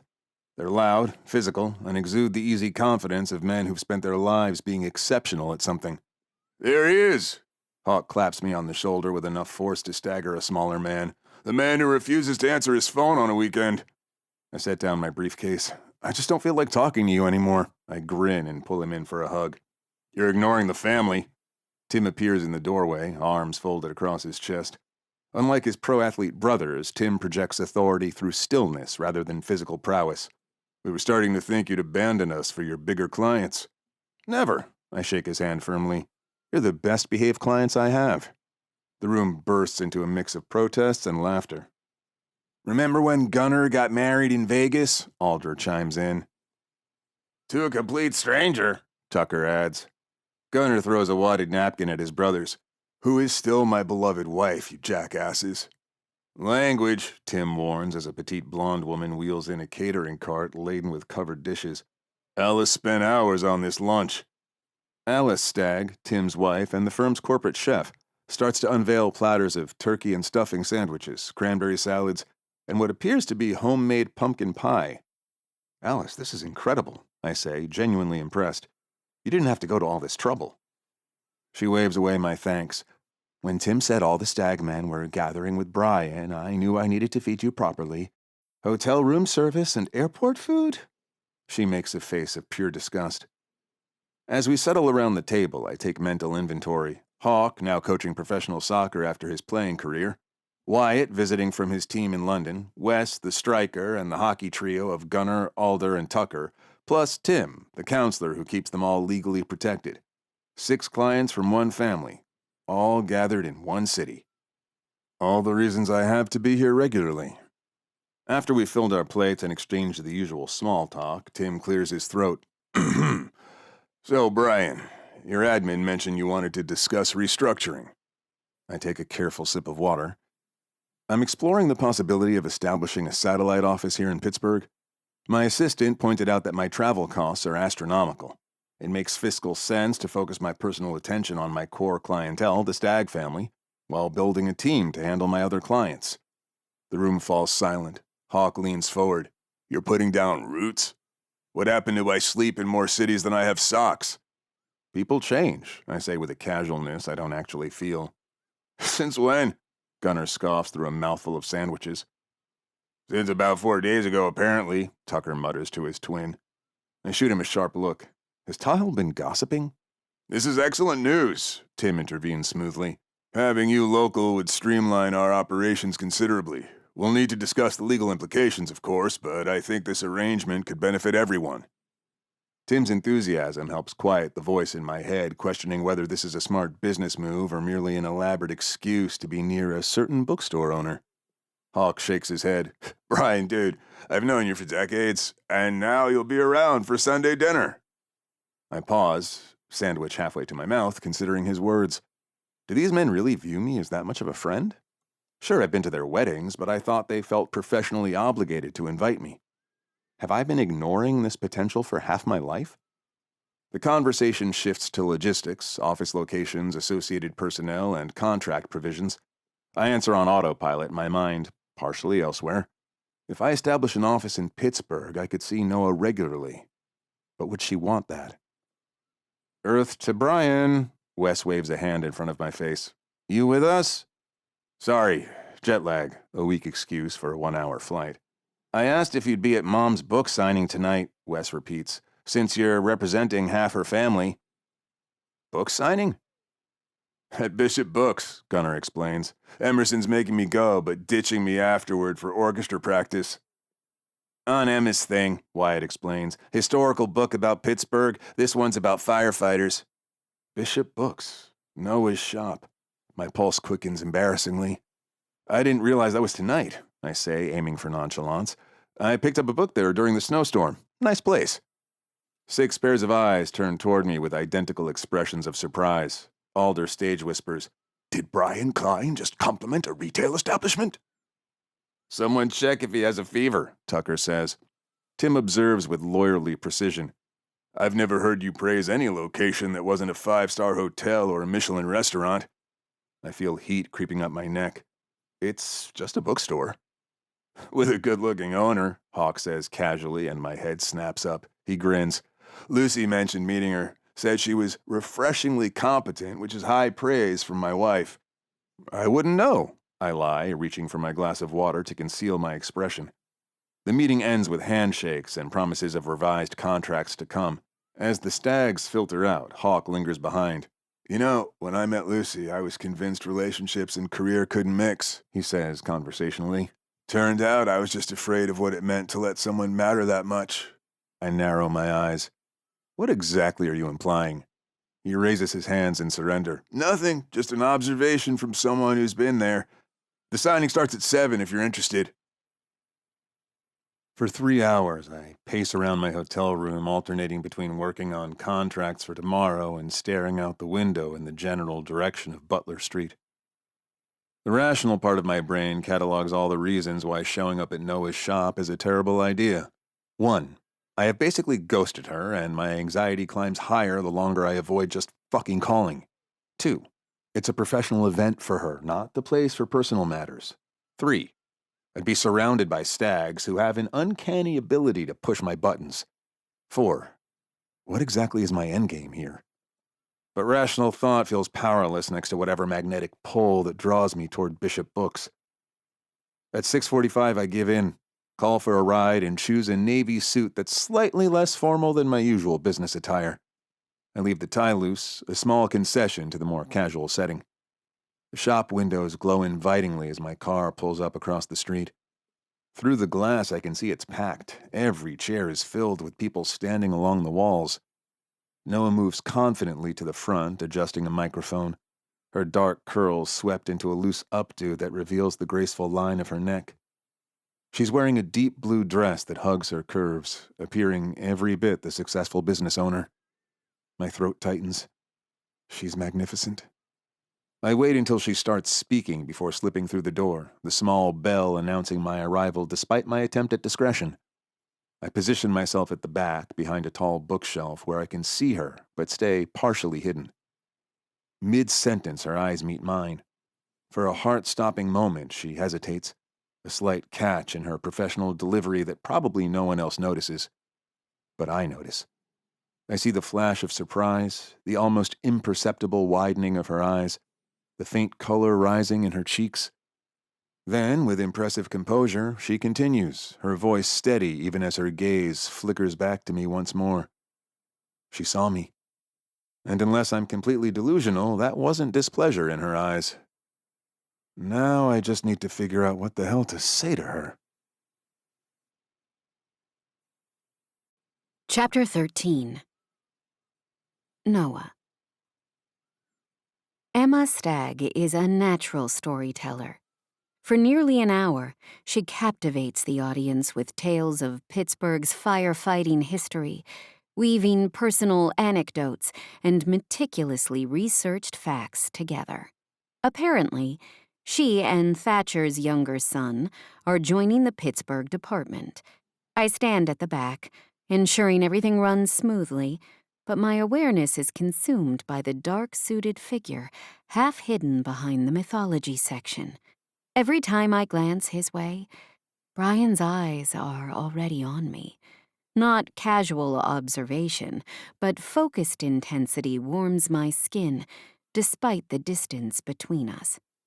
The silver threading through his hair catches the shop lights, reminding me of how it felt between my fingers just days ago. When the Q&A session ends, I direct the audience to form a line. Maya manages the book sales with practiced efficiency, while I hover near Emma, ready to assist with anything she might need. The system works perfectly, but my mind keeps dividing its attention between my professional duties and the man waiting patiently at the edges of the crowd. Emma murmurs as she signs a book, low enough for only me to hear. He hasn't taken his eyes off you all night. I blink, startled. I'm sorry? Brian. She smiles knowingly. I've known him for years, and I've never seen him look at anyone like that. Heat creeps up my neck. We've met briefly, I say, which feels like describing a blizzard as a light dusting. Emma raises an eyebrow but remains silent as she greets the next reader. Eventually, the crowd starts to thin. Most of the Stagg family has congregated near the refreshment table, their easy laughter carrying across the shop.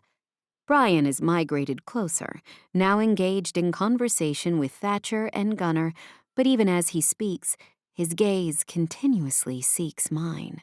Is Brian feeling all right? I overhear Emerson asking as I refill the water pitcher. He hasn't called anyone a schmuck all night or shouted once. Maybe he's evolving, Lucy suggests in a dry tone. Or having that stroke he's always threatening, Gunnar adds. I can't help the small smile that forms as I realize that these people truly care about him. They may tease, but there's genuine affection underlying their words. Brian Klein isn't just their agent. He's family. As the last customers get their books signed, Thatcher glances at his watch.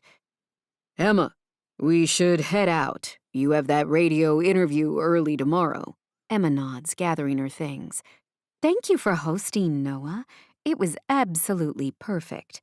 The pleasure was mine, I reply honestly. Thatcher looks around at the remaining family members and stragglers, making an executive decision with the confidence of a man used to being obeyed. All right, everyone out. Let's give Ms. Bishop her shop back. But we were going to... Gunnar begins. Nope, Thatcher cuts him off. Go home. The Staggs move with surprising efficiency when directed, gathering their coats and saying their goodbyes. Within minutes, they funneled through the door, leaving only Brian behind, who makes no move to follow them. The bell chimes one final time as Maya waves goodnight, pulling the door closed behind her. Suddenly, we're alone in the shop. The silence is almost deafening after hours of crowd noise. Brian stands in the center of the room, hands in his pockets, his chest visibly rising and falling. That was quite an event. You're good at what you do. Thank you. I busy myself folding chairs, hard hammers in my chest.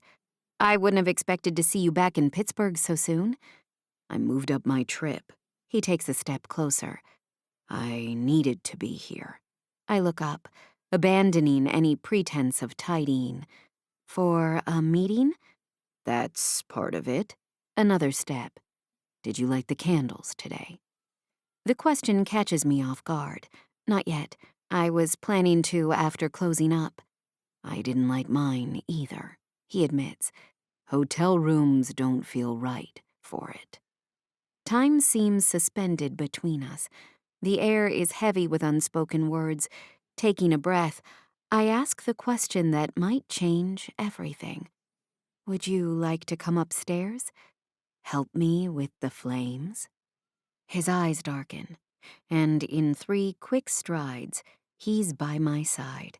One hand slides to my waist, while the other cups my face, his thumb gently tracing my cheekbone with unexpected tenderness.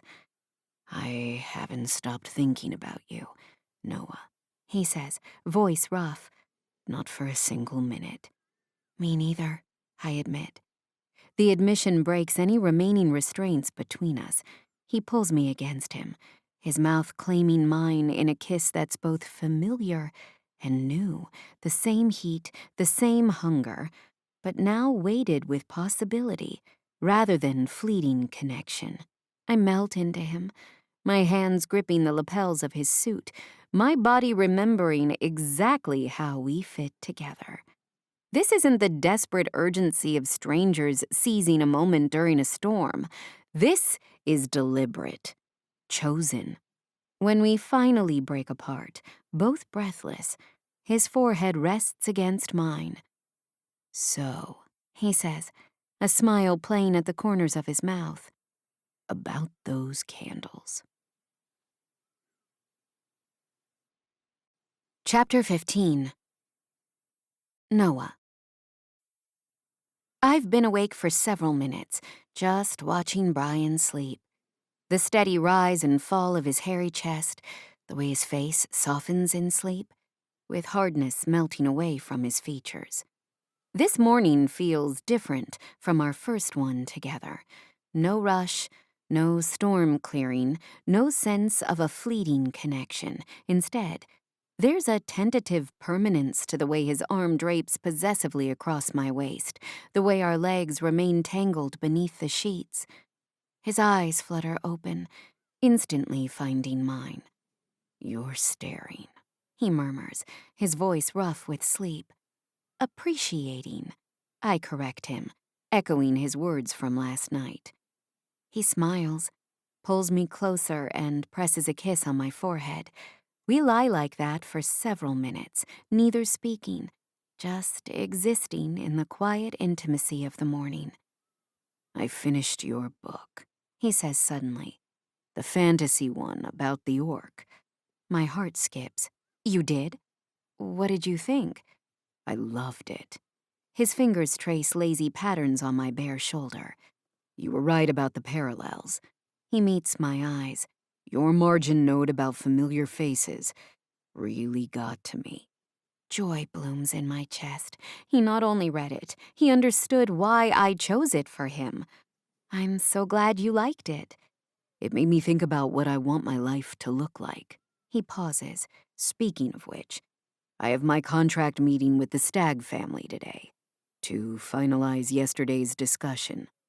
My heart skips again, but for a different reason. "You're really doing it? Moving to Pittsburgh?" "That's the plan." His voice carries quiet certainty. "It makes sense, professionally. The Stags are my most stable clients, and they're all here." I hear the unspoken reason hanging between us. Me. I'm here too. "It's a big change," I say carefully. "Are you sure it's not too sudden?" He props himself up on one elbow, looks down at me with those intense blue eyes. "I've been living out of suitcases for 25 years, Noah. Trust me when I say this feels right." The certainty in his voice should be reassuring, but a knot of anxiety forms in my stomach. We've spent a total of 2 nights together. Is that enough to upend an entire life? To change a decades-long pattern? "What about your other clients?" I ask. "Your family in New Jersey?" "Newark is a 90-minute flight. I'll still handle the important meetings personally, but I'm bringing on associates for day-to-day management." He brushes a curl from my face. "I can see those wheels turning. What are you worried about?" I take a breath. "That you'll wake up in a month and regret this? That I'm not enough reason to change your whole life?" His expression softens. "This isn't just about you, though you're a compelling factor." He kisses me lightly. "It's about me, too. What I want. Who I want to be for the second half of my life." Before I can respond, his phone buzzes from the nightstand. He glances at it and sighs. "Tim Stagg. I should get this." While he takes the call, I slip out of bed and into the shower. The hot water helps clear my head, but the questions remain. Is this real? Or just the afterglow of incredible sex and holiday sentimentality? By the time I emerge, Brian is dressed in yesterday's suit, looking remarkably put together for a man who spent the night making me scream his name. "I've got to run," he says, checking his watch. "The meeting got moved up, and I need to change at the hotel." "Of course," I adjust my robe. "Will I see you later?" He crosses to me and tilts my chin up for a kiss that quickly deepens and leaves me breathless. Count on it. Another quick kiss. I'll call you after the meeting. Then he's gone. The apartment suddenly quiet in his absence. I stand motionless, fingers pressed to my lips, the scent of his cologne lingering in the air. This is happening too fast, isn't it? I move through my morning routine on autopilot, and my mind replays Brian's words. Trust me when I say this feels right. Does it? Could someone really change their entire lifestyle after one snowstorm and 2 nights together? I put away the folding chairs and restore bookish order to the space as I ponder the cyclone of my life at the moment. The bell above the door chimes at precisely 10:15, and I look up to see my sister entering, carrying a tray with 2 coffee cups. I come bearing caffeine, Carol announces, setting the tray on the counter. Figured you'd need it after the big event last night. The signing was amazing, I agree, accepting the cup gratefully. Carol studies me over the rim of her coffee. You look different. I'm wearing the same outfit I always do. Not your clothes, she narrows her eyes. Your face. You're glowing. I busy myself straightening a stack of bookmarks. Good skincare routine. Bullshit. Carol perches on a stool behind the counter. You got laid. Finally. The heat that floods my cheeks confirms her suspicion before I can deny it. I knew it, she crows. Who is he? Please tell me it's not that weird guy with the cats who always buys the maritime histories. It's not, I assure her. So, details, now. I hesitate, then decide there's no point hiding it. Remember that guy I mentioned? From the snowstorm? Her eyes widen. The silver fox who bought the Noah Hot Wiley book? He came back? He's in town for business. I fiddle with my coffee lid. We ran into each other at Emma Stagg's signing. And immediately jumped into bed, Carol supplies. Good for you. God knows it's been long enough. It's not just sex, I admit reluctantly. He's talking about moving to Pittsburgh, opening an office here. Carol's eyebrows shoot up. After how many dates? 2? Kind of. Wow. She takes a sip of coffee. Either this guy is seriously impulsive, or he's fallen hard. Or both, I mutter. And how do you feel about it? I stare at my sister, the weight of the question settling on me. Terrified? Excited? Like I'm 20 again, making decisions with my heart instead of my head? That doesn't sound like the Noah Bishop I know, Carol says, but her tone is gentle. The woman who researches toaster ovens for 3 months before buying one? I know, I groan. That's why I'm scared. This is moving so fast, and it's so intense. And I barely know him, but I can't stop thinking about him. About what it would be like if he really did stay. Carol reaches across the counter to squeeze my hand. Sometimes the best things happen when we stop overthinking them. Says the woman who made a pro-con list before agreeing to a second date with Daniel. And now we've been together for years, she points out. The list just confirmed what my gut already knew. We're interrupted by the arrival of a customer, then another, and soon the morning slips into afternoon.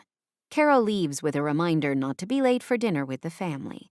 Dad's making chicken today, 6 o'clock sharp. He says to remind you, in my stern voice.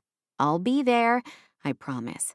But at 3:30, Maya calls in sick, leaving me alone to handle the afternoon rush. Then, just as I'm catching up, a delivery truck arrives with a massive shipment that wasn't supposed to come until next week.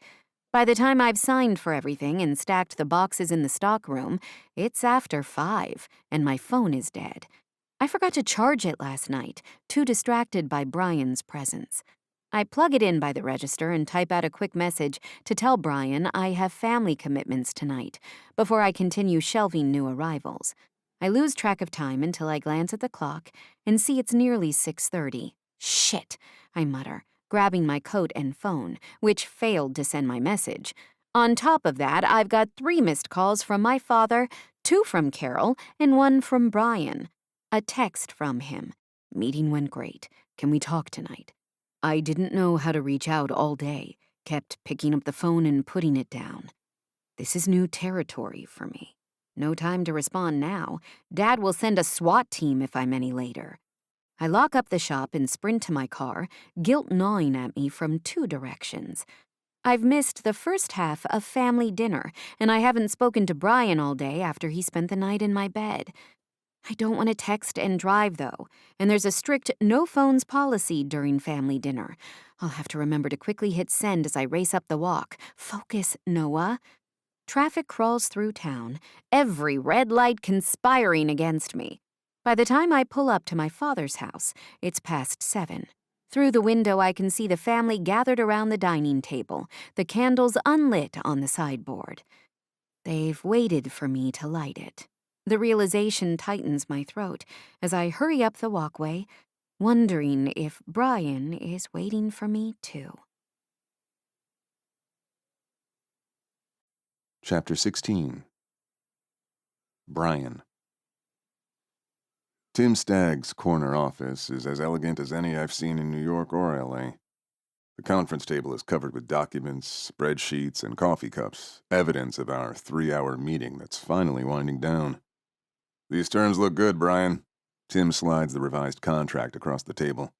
The Staggs are pleased to be your anchor clients in Pittsburgh. You're making a smart move, Hawk adds. The city's soccer team just signed a major international player, the hockey team has championship potential, and there's talk of a women's basketball expansion. I sign the final document with a flourish, sealing my commitment to this new chapter. It makes business sense, I tell them, though we all know there's more to it than that. Wyatt, who rarely talks to me, leans forward. So, Bishop Books, huh? I keep my expression neutral. What about it? Just seems like an interesting coincidence. You'd fly in the same night as Aunt Emma's signing. I carefully cap my pen. I appreciate good literature. And my favorite family. The elder Stagg brothers exchange knowing glances. Tim clears his throat. Well, if you're planning to stay in Pittsburgh, you'll need office space. I've had my real estate contact pull some options. He slides a folder toward me, and I flip through listings of downtown offices and suburban corporate parks. None feel right. Actually, I say, closing the folder, I saw a vacant storefront on Butler Street. I'd like to look at that first. Hawk's eyebrows shoot up. Near Bishop Books? Is it? I ask innocently. I hadn't noticed. The commercial realtor shows me the first building and then mentions another option. This one is 2 doors down from Noah's bookshop and apartment, separated only by a brick wall and a vacant shop that I consider buying immediately just to knock it down and create a walking path connecting my space with hers. It's been vacant for about 3 months, the realtor explains, unlocking the door. Former tenant was a boutique clothing store that moved to Shadyside. I step inside, taking in the high ceilings, original hardwood floors, and large front windows. The space is small, but more than adequate for my needs, with several floors I can fill with staff. I walk the perimeter, mentally placing desks, conference tables, and a comfortable reception area. This is madness. I'm choosing an office location based on proximity to a woman I've spent 2 nights with, a woman who looked distinctly uncertain about my plans this morning. What's the lease term? I ask, despite the voice of reason screaming in my head. Minimum 1 year, but the owner prefers 3. I nod, run a hand along the smooth wood of the counter that remains from the boutique. I'll take it. 3-year lease. The realtor blinks. Don't you want to see the other properties? No need. I pull out my checkbook. What's required for the deposit? An hour later, I'm the proud leaseholder of 1875 Butler Street. The keys feel heavy in my pocket as I step outside, and reality crashes over me in waves. I've just committed to a 3-year stay in Pittsburgh. 3 years next door to Noah's shop. What started as testing the waters has become jumping into the deep end. There's no backing out now. This isn't just a satellite office. This is my life. I pull out my phone to call her, to share this monumental decision, but I hesitate. She was so cautious this morning, so concerned about the speed of things. Maybe I should give her space to process? However, the need to tell her prevails. I tap her contact and listen to the phone ring until voicemail picks up. "Hi, it's Noah. Leave a message." "Hey, it's Brian. I have some news. Call me when you get a chance." I end the call and stare at her shop's blue and silver awning. Should I go in? Would that seem too eager, too presumptuous? Before I can decide, my phone rings. Tal. "So," she demands without preamble, "did you sign your life away to Pittsburgh?" 3-year lease, I confirm. "Done and dusted." She whistles. "Smooth, boss." I'm not sure about that, but it's something. I start walking toward my hotel, needing to move. "What's the status of the client transition plan?" "In progress. I've scheduled video conferences with all affected clients for tomorrow and Friday. Most seem fine with the arrangement, especially since you're retaining direct oversight." "And the staffing?" 3 potential associates identified, interviews next week. I also have a short list of local assistants in Pittsburgh. I've always appreciated Tahal's efficiency, but today it feels like a lifeline. At least one part of this massive change is proceeding logically. "What would I do without you?" "Crash and burn," she says cheerfully. "So, when do I get to meet this woman who's got you uprooting your entire existence?" I don't recall mentioning a woman. "Brian, I've worked for you for 8 years. In that time, you've never once made a decision that wasn't calculated to the last decimal point. Then you spend one night in Pittsburgh during a snowstorm, and suddenly you're reading books, signing multi-year leases, and restructuring your entire agency?" Put like that, it does sound wild. "I'll introduce you when you come out to set up the office, I promise." "I'm holding you to that. Oh, and your mother called? Twice? Something about candles?" "Right. Night 6 of Hanukkah. I'll call her back." After ending the call, I check my watch. 3:15 p.m. I try Noah again, but it goes straight to voicemail this time. Her phone might be off, or have a dead battery. No reason to worry yet. By 6 o'clock, after 3 more unanswered calls and 2 text messages, concern has taken root. I pace my hotel room, alternately rationalizing and envisioning worst-case scenarios. She's busy with the shop. Her phone died. She's having second thoughts and avoiding me.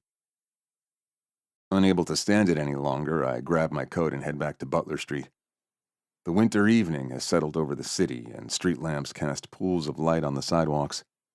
When I reach Bishop Books, my heart sinks. The shop is dark with a closed sign prominently displayed. I cup my hands around my eyes and peer through the window. No movement inside. Looking up at her apartment windows, I see only darkness there as well. A chill that has nothing to do with the December air runs through me. Did she flee? Did I come on too strong this morning, or am I just being paranoid? Here I am, having just signed a 3-year lease basically on her doorstep, and I can't even reach her. Back at the hotel, I stare at the menorah I've traveled with for years. 6 candles for tonight, plus the helper. Normally, I light it alone in whatever city I happen to be in, a solitary ritual that's become so routine I barely think about it. But lighting the candles with Noah felt different. Like the ritual had meaning again beyond obligation. The clock on the nightstand reads 7:30 p.m., time to call my mother before she sends a search party. I set up my laptop for a video call, positioning it so she can see the menorah. Her face appears on screen, eyebrows already raised in silent question. "There you are. I was starting to worry." "Sorry, Ma. Busy day." "Too busy for your mother?" But she's smiling as she says it. "Rachel's here too. We're about to light the candles." My sister leans into the frame. "Hey, stranger. Nice hotel room. Where are you this time?" "Still in Pittsburgh, actually." My mother's eyes narrow. "You're supposed to be in Newark by now, with us. Your flight was this morning." "Change of plans." I arrange the candles in my menorah, avoiding her gaze. "I'm staying in Pittsburgh for a while." "Define a while," Rachel says. "I signed a 3-year office lease today." Silence, then a chorus of exclamations. I wait for them to quiet down before continuing. "I'm restructuring the agency, focusing personally on the stag clients while building a team to handle the others." My mother studies me through the screen. "This is very sudden." "It makes business sense," I say automatically. "Bullshit," Rachel replies. "This is about a woman." I should deny, deflect, or change the subject. Instead, I sigh. Her name is Noah. My mother's face lights up. "Noah? A nice Jewish girl?" "Yes, Ma. She owns a bookstore. A bookstore? My mother clasps her hands together. Intelligent, then, and Jewish? When do we meet her? We're not. I struggle to define what exactly Noah and I are. It's complicated. Rachel leans closer to the camera. You look miserable. Trouble in paradise already?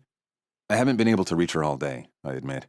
She seemed uncertain about me staying in Pittsburgh this morning, and now her shop is closed, her apartment's dark, and she's not answering her phone. Did you scare her off? Rachel asks. I don't know. I run a hand through my hair. Maybe. I signed a lease for the storefront next to her shop today. My sister whistles. That's either very romantic or very stalkerish. You're not helping, Rachel, my mother chides before turning back to me. Brian, darling, have you considered she might just be busy? Not everyone lives attached to their phones like you do. She said she'd call, I mutter, aware I sound like a teenager. And she will, my mother says confidently. Now, let's light the candles. You can tell us more about this Noah after. We light our flames together, the familiar ritual connecting us across hundreds of miles. As the candles flicker on my screen, I find myself wondering if Noah is lighting her menorah right now. If she's thinking of me. So, my mother prompts after we finish, tell me about this bookstore owner who has my son signing real estate leases without a 50-page analysis first. Despite my worry, I find myself smiling. She's unexpected, smart, independent, keeps me on my toes. Sounds like my kind of woman, Rachel says. She has this bookshop that's become a community hub, author events, reading groups, and story time for kids. She's built an amazing resource. My mother nods approvingly. A businesswoman? And does she want children? I'm not getting any younger, you know. Ma, I protest. We've spent exactly 2 nights together. We haven't discussed kids. Mom, I've given you 3 grandchildren, Rachel interjects. My mother waves dismissively. I need more. Variety is important. I roll my eyes, but there's no heat in it. This is just my mother being herself. The real question, Rachel says, is whether you're really ready for this. Putting down roots, being in one place, it's not exactly your natural habitat. The question hits at the heart of my uncertainty. I don't know, I admit, but I want to find out. Well, I think it's wonderful, my mother declares. You've been running long enough, Brian. Time to build something lasting. Coming from my mother, who spent years trying to lure me back to Jersey, this support is unexpected. You're not going to tell me I'm being impulsive and reckless? Would it change your mind if I did? She asks shrewdly. No. Then what's the point? She adjusts her glasses. Besides, I like seeing you like this, uncertain, vulnerable. It means you're finally taking a real risk on something that matters. After the call ends, I stare at the flickering candles. Their light reflects in the dark window of my hotel room. My mother's half right. I am taking an emotional risk, the biggest of my life. And for what? A woman I barely know but can't stop thinking about. I pick up my phone and send one last message to Noah. Let me know you're safe, worried about you in this weather. The gesture feels both inadequate and excessive, concern disguised as a casual check-in. But it's all I can do for now. Chapter 17. Noah. I wake before my alarm, guilt gnawing at me as I realize I never remembered to text Brian. My phone, fully charged on the nightstand, displays 3 missed calls and 2 text messages from him, the last one sent just before midnight. Let me know you're safe. Worried about you in this weather. I groan, pressing the phone to my forehead. I disappeared on him. After everything. After he told me he was considering moving to Pittsburgh. After the night we shared. After the way he looked at me like I was something precious. I vanished, without a word. Not intentionally. But does that matter? The result is the same. I type out an apology, delete it, try again. Nothing seems adequate to explain my absence without sounding like I'm making excuses. Finally, I settle on simplicity. I'm so sorry. Family dinner ran late. Can we talk today? The response comes almost immediately. I'll be on Butler Street this morning. Not exactly warm, but at least he's willing to see me. I rush through my morning routine, throw on a cream sweater and my favorite jeans, and try to tame my curls into something presentable. The image in the mirror looks like me, but somehow different. Brighter eyes, flushed cheeks, a certain energy I haven't seen in myself for a long time. Downstairs, I flip on the shop lights and begin my opening ritual. Cash in the register, books straightened on display tables, computer system booted up. Through the front windows, I can see the street coming to life. Morning commuters hurry past, and coffee shops across the way are already busy. As I unlock the door to spin the sign to open, a familiar figure appears on the sidewalk. Brian, in a charcoal suit that fits his shoulders perfectly, looks slightly more rumpled than his usual pressed perfection. Has he been waiting nearby? The thought makes my heart skip. "Hi," I say, holding the door open. He stops a few feet away, hands in his pockets. "You're okay." It's not a question, but I answer anyway. "Yes, I'm so sorry about yesterday. My phone died, and then I was late for family dinner and—" "I was worried." His voice is carefully controlled, but I can see the tension in his jaw and the tightness around his eyes. "Your shop was dark. Your apartment, too." "I know. I'm sorry." I step back, gesture inside. "Come in?" I was about to make bean water. He grins at the reference to legends and lattes and follows me in, looking around the shop as if seeing it for the first time. I busy myself with the small coffee station in the corner, giving my hands something to do besides fidgeting. "How was your family dinner?" he asks, the politeness slightly forced. "Chaotic? My niece is in a school play, and all she wanted to talk about was her costume. My nephew demonstrated karate moves dangerously close to the fireplace. My dad made chicken." I hand him a mug of coffee. They saved the candle lighting until I arrived, which made me feel even worse about being late. His posture relaxes slightly. "Family waits for family." "Yeah." I take a deep breath. "I really am sorry, Brian." I quickly explain about the dead phone and unsent message. He nods, accepts the apology. "So, you weren't avoiding me?" "No, God, no. I was actually excited to tell you about—" I cut myself off, suddenly aware of how domestic it sounds to share details of my family dinner with a man I've known for less than a week. "Tell me what?" I smile sheepishly and peel off my scarf now that the shop has warmed up. "They loved your challah. My dad kept asking where I got it." Something brightens in his expression. "You took it to dinner?" "I did. Said a customer gave it to me." He sets his coffee down on the nearest shelf, a smile tugging up the corners of his mouth. "I have news, too. "Oh?" I rented a storefront." He rolls his lips between his teeth, and his eyes turn hesitant. "What started as exploring possibilities became, well, a 3-year commitment." "That's great! Where—" "2 doors down." He gestures vaguely in the direction of the vacant shops near mine. 1875 Butler. I blink, processing the information. You rented space on this block? Next to my shop?" "It made sense," he says quickly. "My primary clients are here. It's a convenient location, good visibility." "Brian," I step closer to him. "You rented space next to my bookshop." He holds my gaze, vulnerability replacing his professional mask. "Is that okay?" The question hangs between us, loaded with unspoken implications. Is it okay that he's putting down roots here? Is it all right that he'll be a constant presence in my carefully ordered life?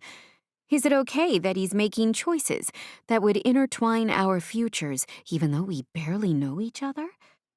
A week ago, I would have run from this intensity, from the speed and scale of whatever is developing between us. But standing here now, looking at this complicated man who makes challah bread, closes million-dollar deals, and treats my bookshop like a sacred space, I feel something inside me shift. Yes, I say, surprising myself with the certainty in my voice. It's more than okay. The tension visibly leaves his body. "I was worried you'd think it was too much, too fast." It probably is, I admit. but somehow it also feels right. He closes the distance between us, and his strong hands come up to cup my face. I couldn't stop thinking about you yesterday, all day. When I couldn't reach you, I thought maybe you'd changed your mind.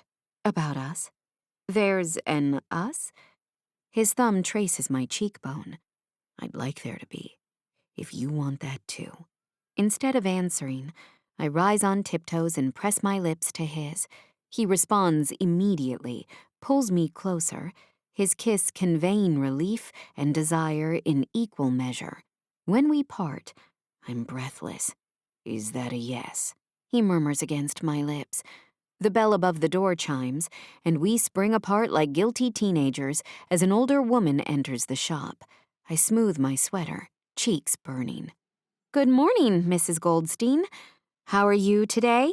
Cold, she announces, unwinding a scarf from her neck. Much too cold for December. Is that new book in yet? The one about the woman who poisoned her husband? I slip into bookseller mode and guide her toward the mystery section while Brian hangs back, watching with undisguised interest. After helping Mrs. Goldstein find her murder mystery, more customers arrive, and Brian settles into an armchair near the register, answering emails on his phone while I work. The morning passes in a comfortable rhythm, him occasionally catching my eye and smiling, me drifting over to refill his coffee when I have a free moment.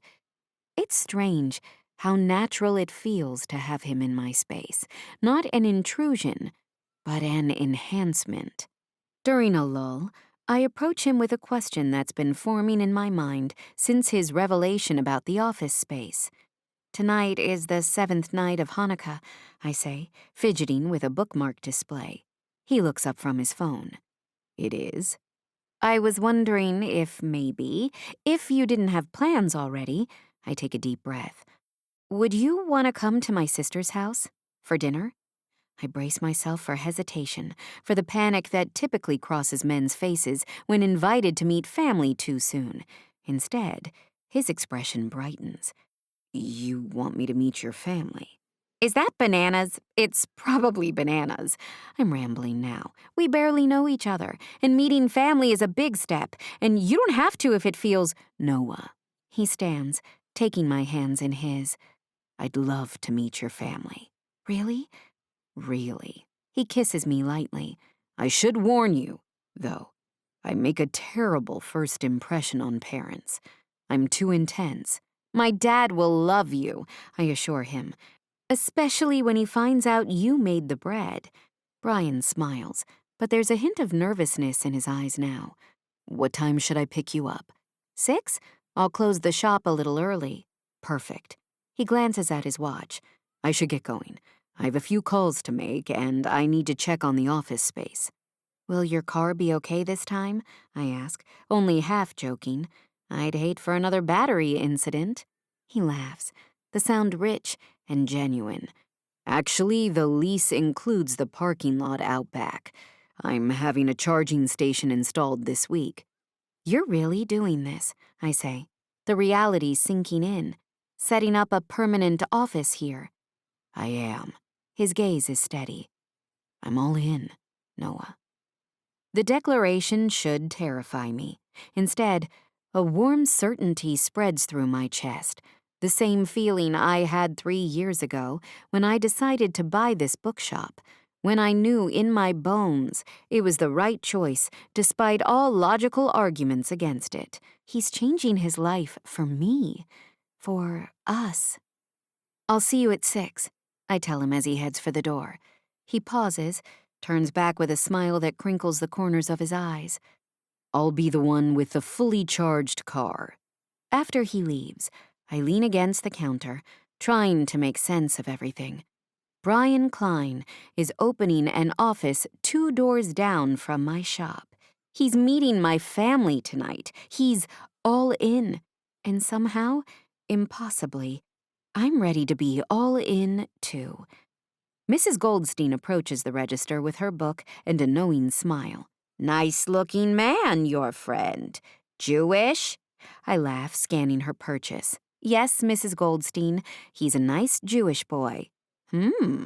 That man had Jaddy vibes. She nods approvingly. My eyes fly wide. Jaddy? My elderly customer wags a finger at me. You know what I mean, dear. Your man is a Jewish zaddy. Very sexy. I sputter and clutch a stack of books to my chest. Mrs. Goldstein, She pats my arm. Hold on to that one.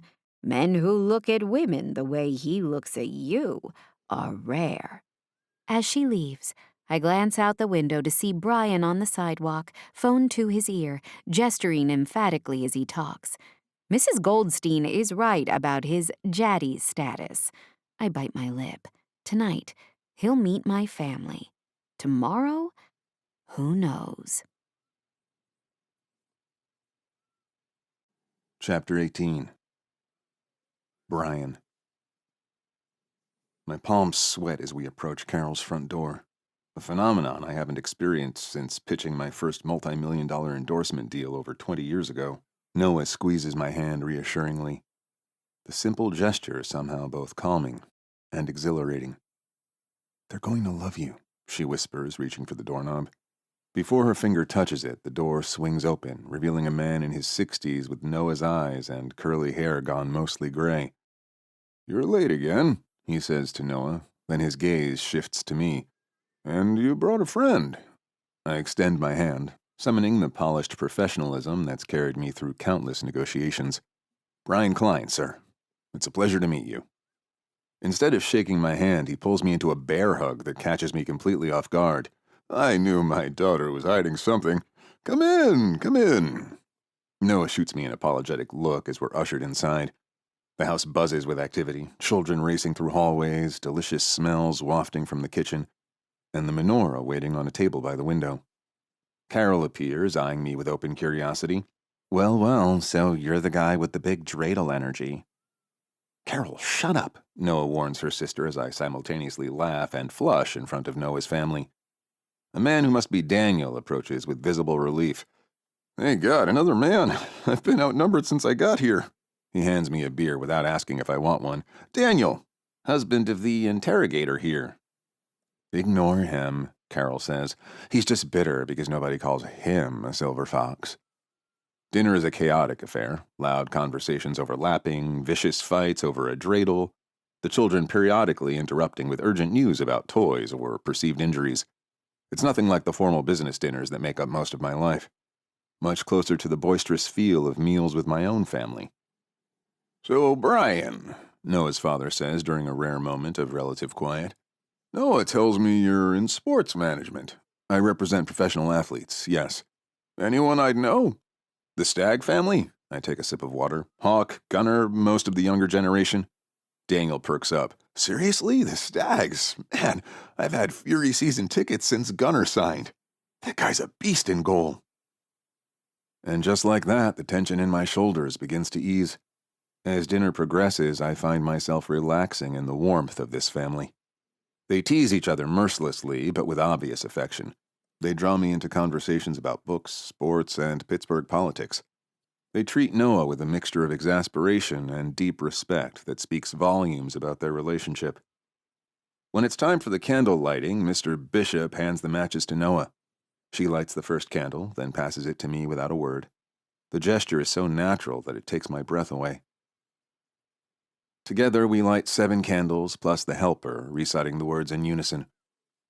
Her family watches, smiling, as if my presence here is the most normal thing in the world. Later, as we prepare to leave, Mr. Bishop loads us down with a container of leftover latkes and strict instructions to return for dinner next week. Carol hugs me goodbye, whispering, "Don't hurt her," in my ear, a threat and approval all in one. In the car, Noah lets out a long breath. "That wasn't so bad, was it?" I reach across the console to take her hand. "They're wonderful. Like you." Flatterer. But she's smiling, her face flushed with happiness. "What do you say we go back to your place?" I suggest, my voice dropping lower. "I think I promised to light your fire." Her laugh fills the car, bright and uninhibited. "That is the cheesiest line I've ever heard." Is it working? Drive faster and find out. I love staring at Noah's skin while she sleeps. I've been awake for an hour, alternating between checking emails and simply watching her. The peace I feel in this moment defies logic. I've known this woman for precisely 1 week, yet being here feels more right than anywhere I've been in decades. She stirs, blinking up at me. You're staring again. Appreciating, I correct, brushing a curl from her forehead. She stretches against me, all warm curves and sleepy contentment. What time is it? Almost 9. I've got a video conference at 11. I should open the shop by 10. She doesn't move, instead curling closer against my side. 5 more minutes. My phone buzzes on the nightstand. That's the 3rd time Ty Stagg has called this morning. Maybe you should answer. With reluctance, I reach for the phone. Klein! There he is! Ty's booming voice fills the line. We've got a family dinner tonight. Juniper's making a roast. You in? I glance at Noah, who's watching me with curious eyes. Can I bring someone? A pause, then Ty's surprised laugh. Hell yes, bring whoever you want. 7 o'clock. After hanging up, I explain the invitation to Noah. It's not a Hanukkah thing, just dinner with the Staggs. Would you like to go? Meeting 2 families in 2 days. We're really accelerating this relationship schedule, but she's smiling as she says it. I'd love to. Ty and Juniper's sprawling home buzzes with the distinctive chaos of the Stagg family. Louder than Noah's family dinner, more physical, with constant movement and overlapping conversations. The moment we step through the door, I'm accosted by the twins, both talking simultaneously about shoe deals. Guys, I interrupt, can we not do business tonight? I'd like to introduce you to my girlfriend. Every head in the room turns our way, a moment of surprised silence followed by an explosion of welcome. Gunnar claps me on the back hard enough to make me stumble.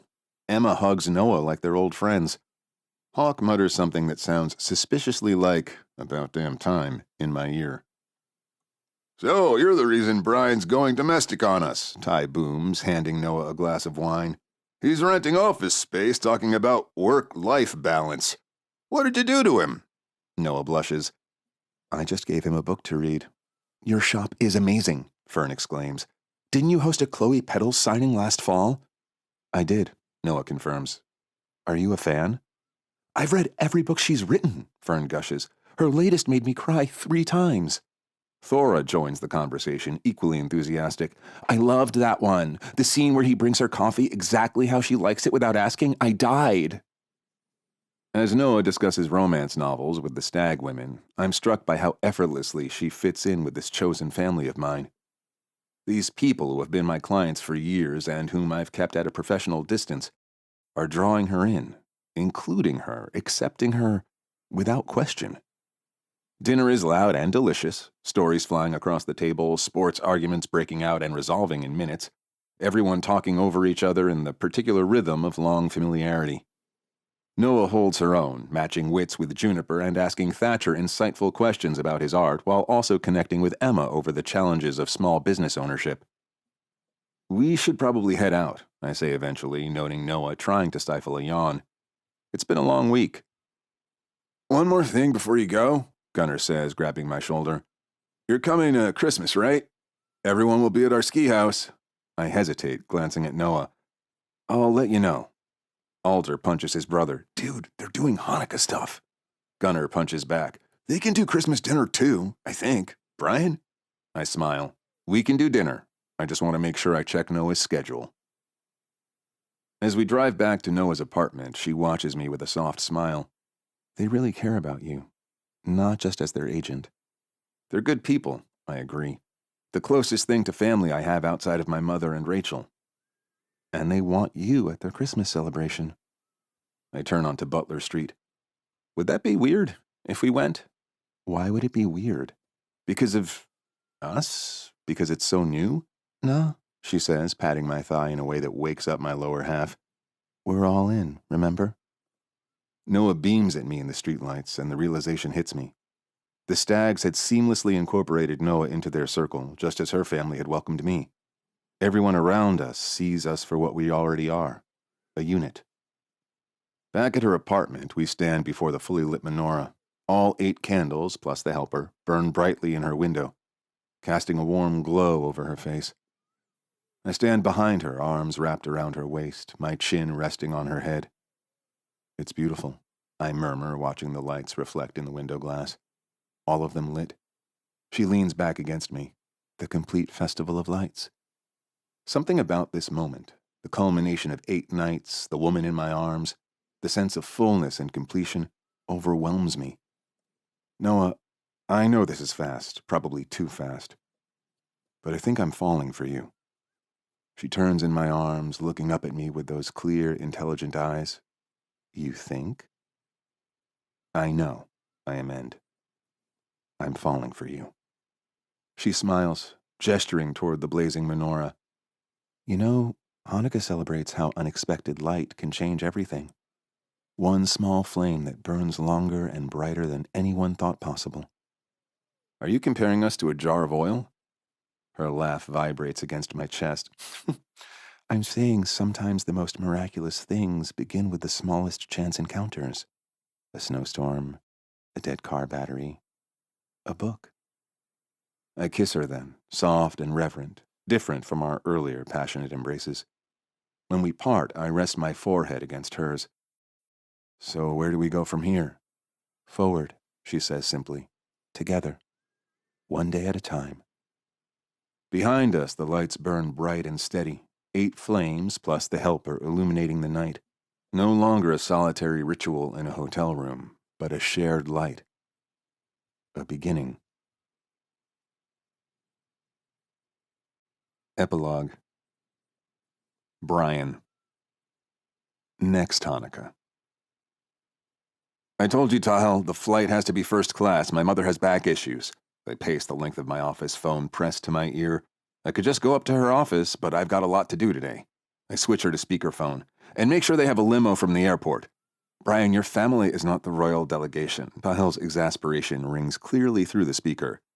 And Newark to Pittsburgh is barely an hour's flight. It's my mother's first time visiting. I want it to be perfect. I glance out my office window at the ice menorah being erected in the parking lot. Has the fire marshal signed off on the torches? Yes, for the 4th time. Paper rustles on her end. The caterers are confirmed, the musicians know how to split their time between both spaces, and yes, the ice sculptor understands this needs to be the most impressive menorah Pittsburgh has ever seen. Good. I check my watch. And my sister's kids will have appropriate Hanukkah gifts waiting in their hotel rooms, carefully selected by age and interest. Tahel sighs. Brian, I've coordinated multi-million-dollar contract signings with less fuss. Go bother your girlfriend or something.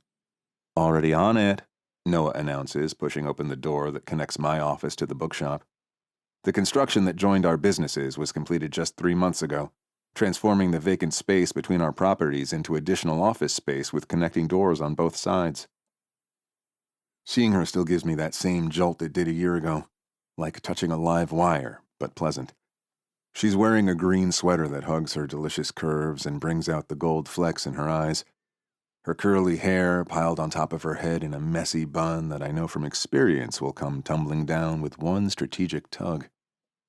I'll call you back, I tell Tahel, disconnecting before she can protest. You're driving everyone crazy, Noah observes, perching on the edge of my desk. Tahel texted me that she's considering quitting. She says that at least once a week. I move to stand between her knees, hands settling on her hips. It's our first family-inclined event in the new space. I want it to be special. An ice menorah with actual flames isn't special enough? She loops her arms around my neck. The fire chief personally called to verify we had insurance.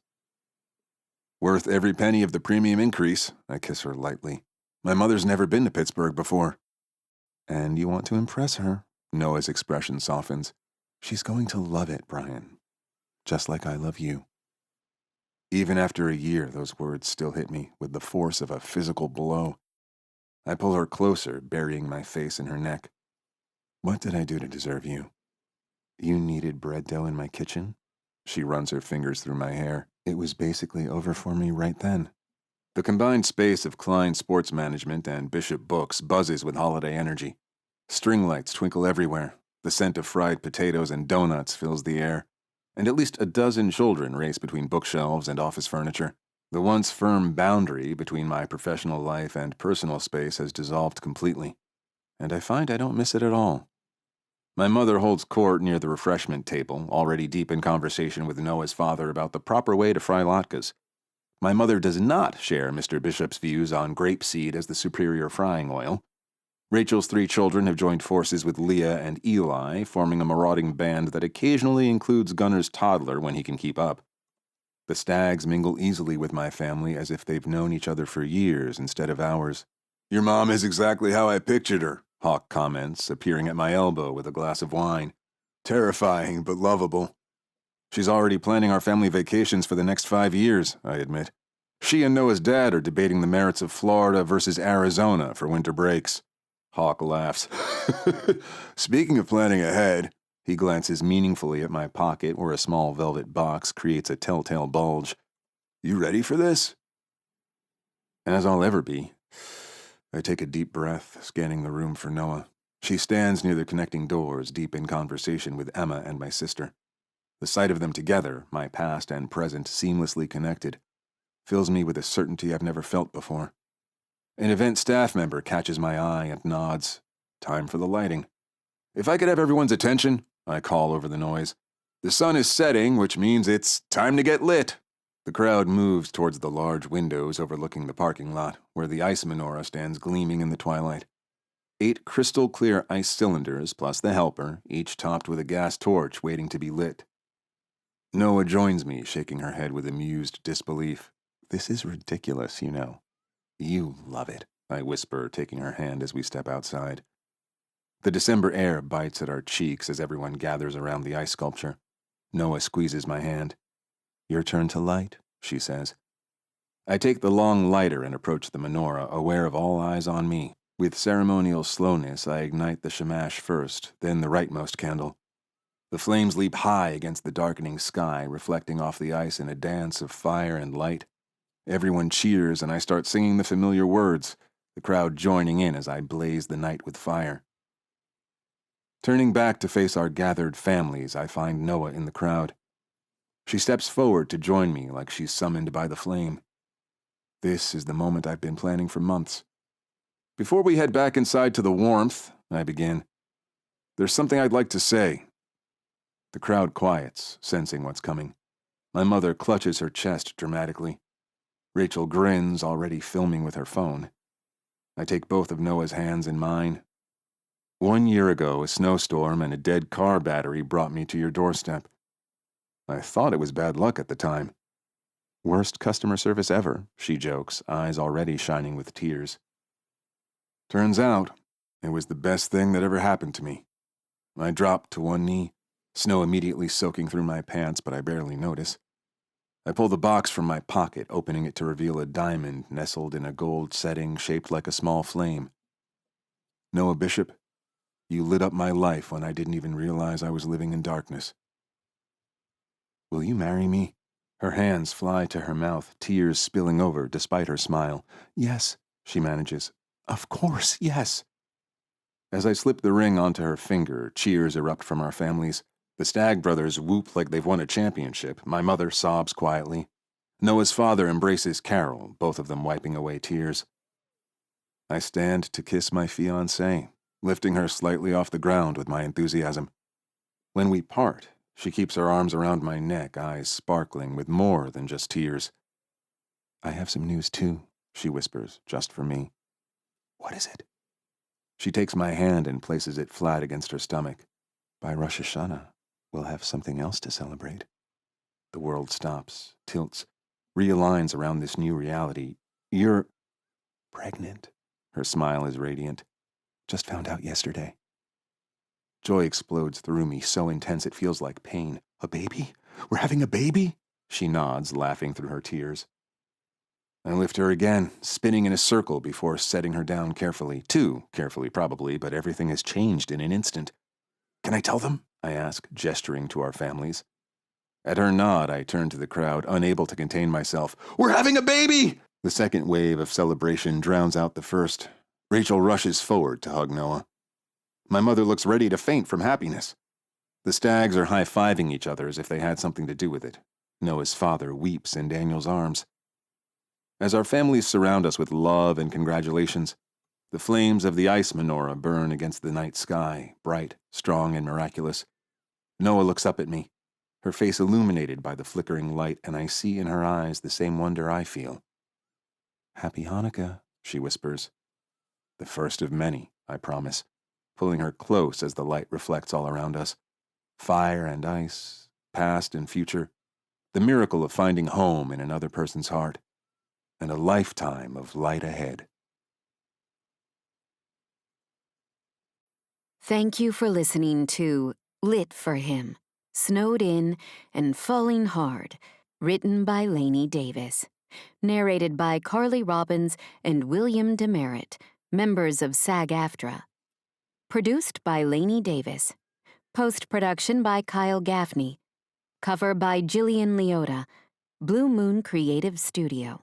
For access to bonus scenes and the inside scoop on upcoming releases, sales, and giveaways, be sure to sign up for Lainey's newsletter at laineydavis.com/audio. Text copyright 2025 by Lainey Davis. Production copyright 2025 by Lainey Davis.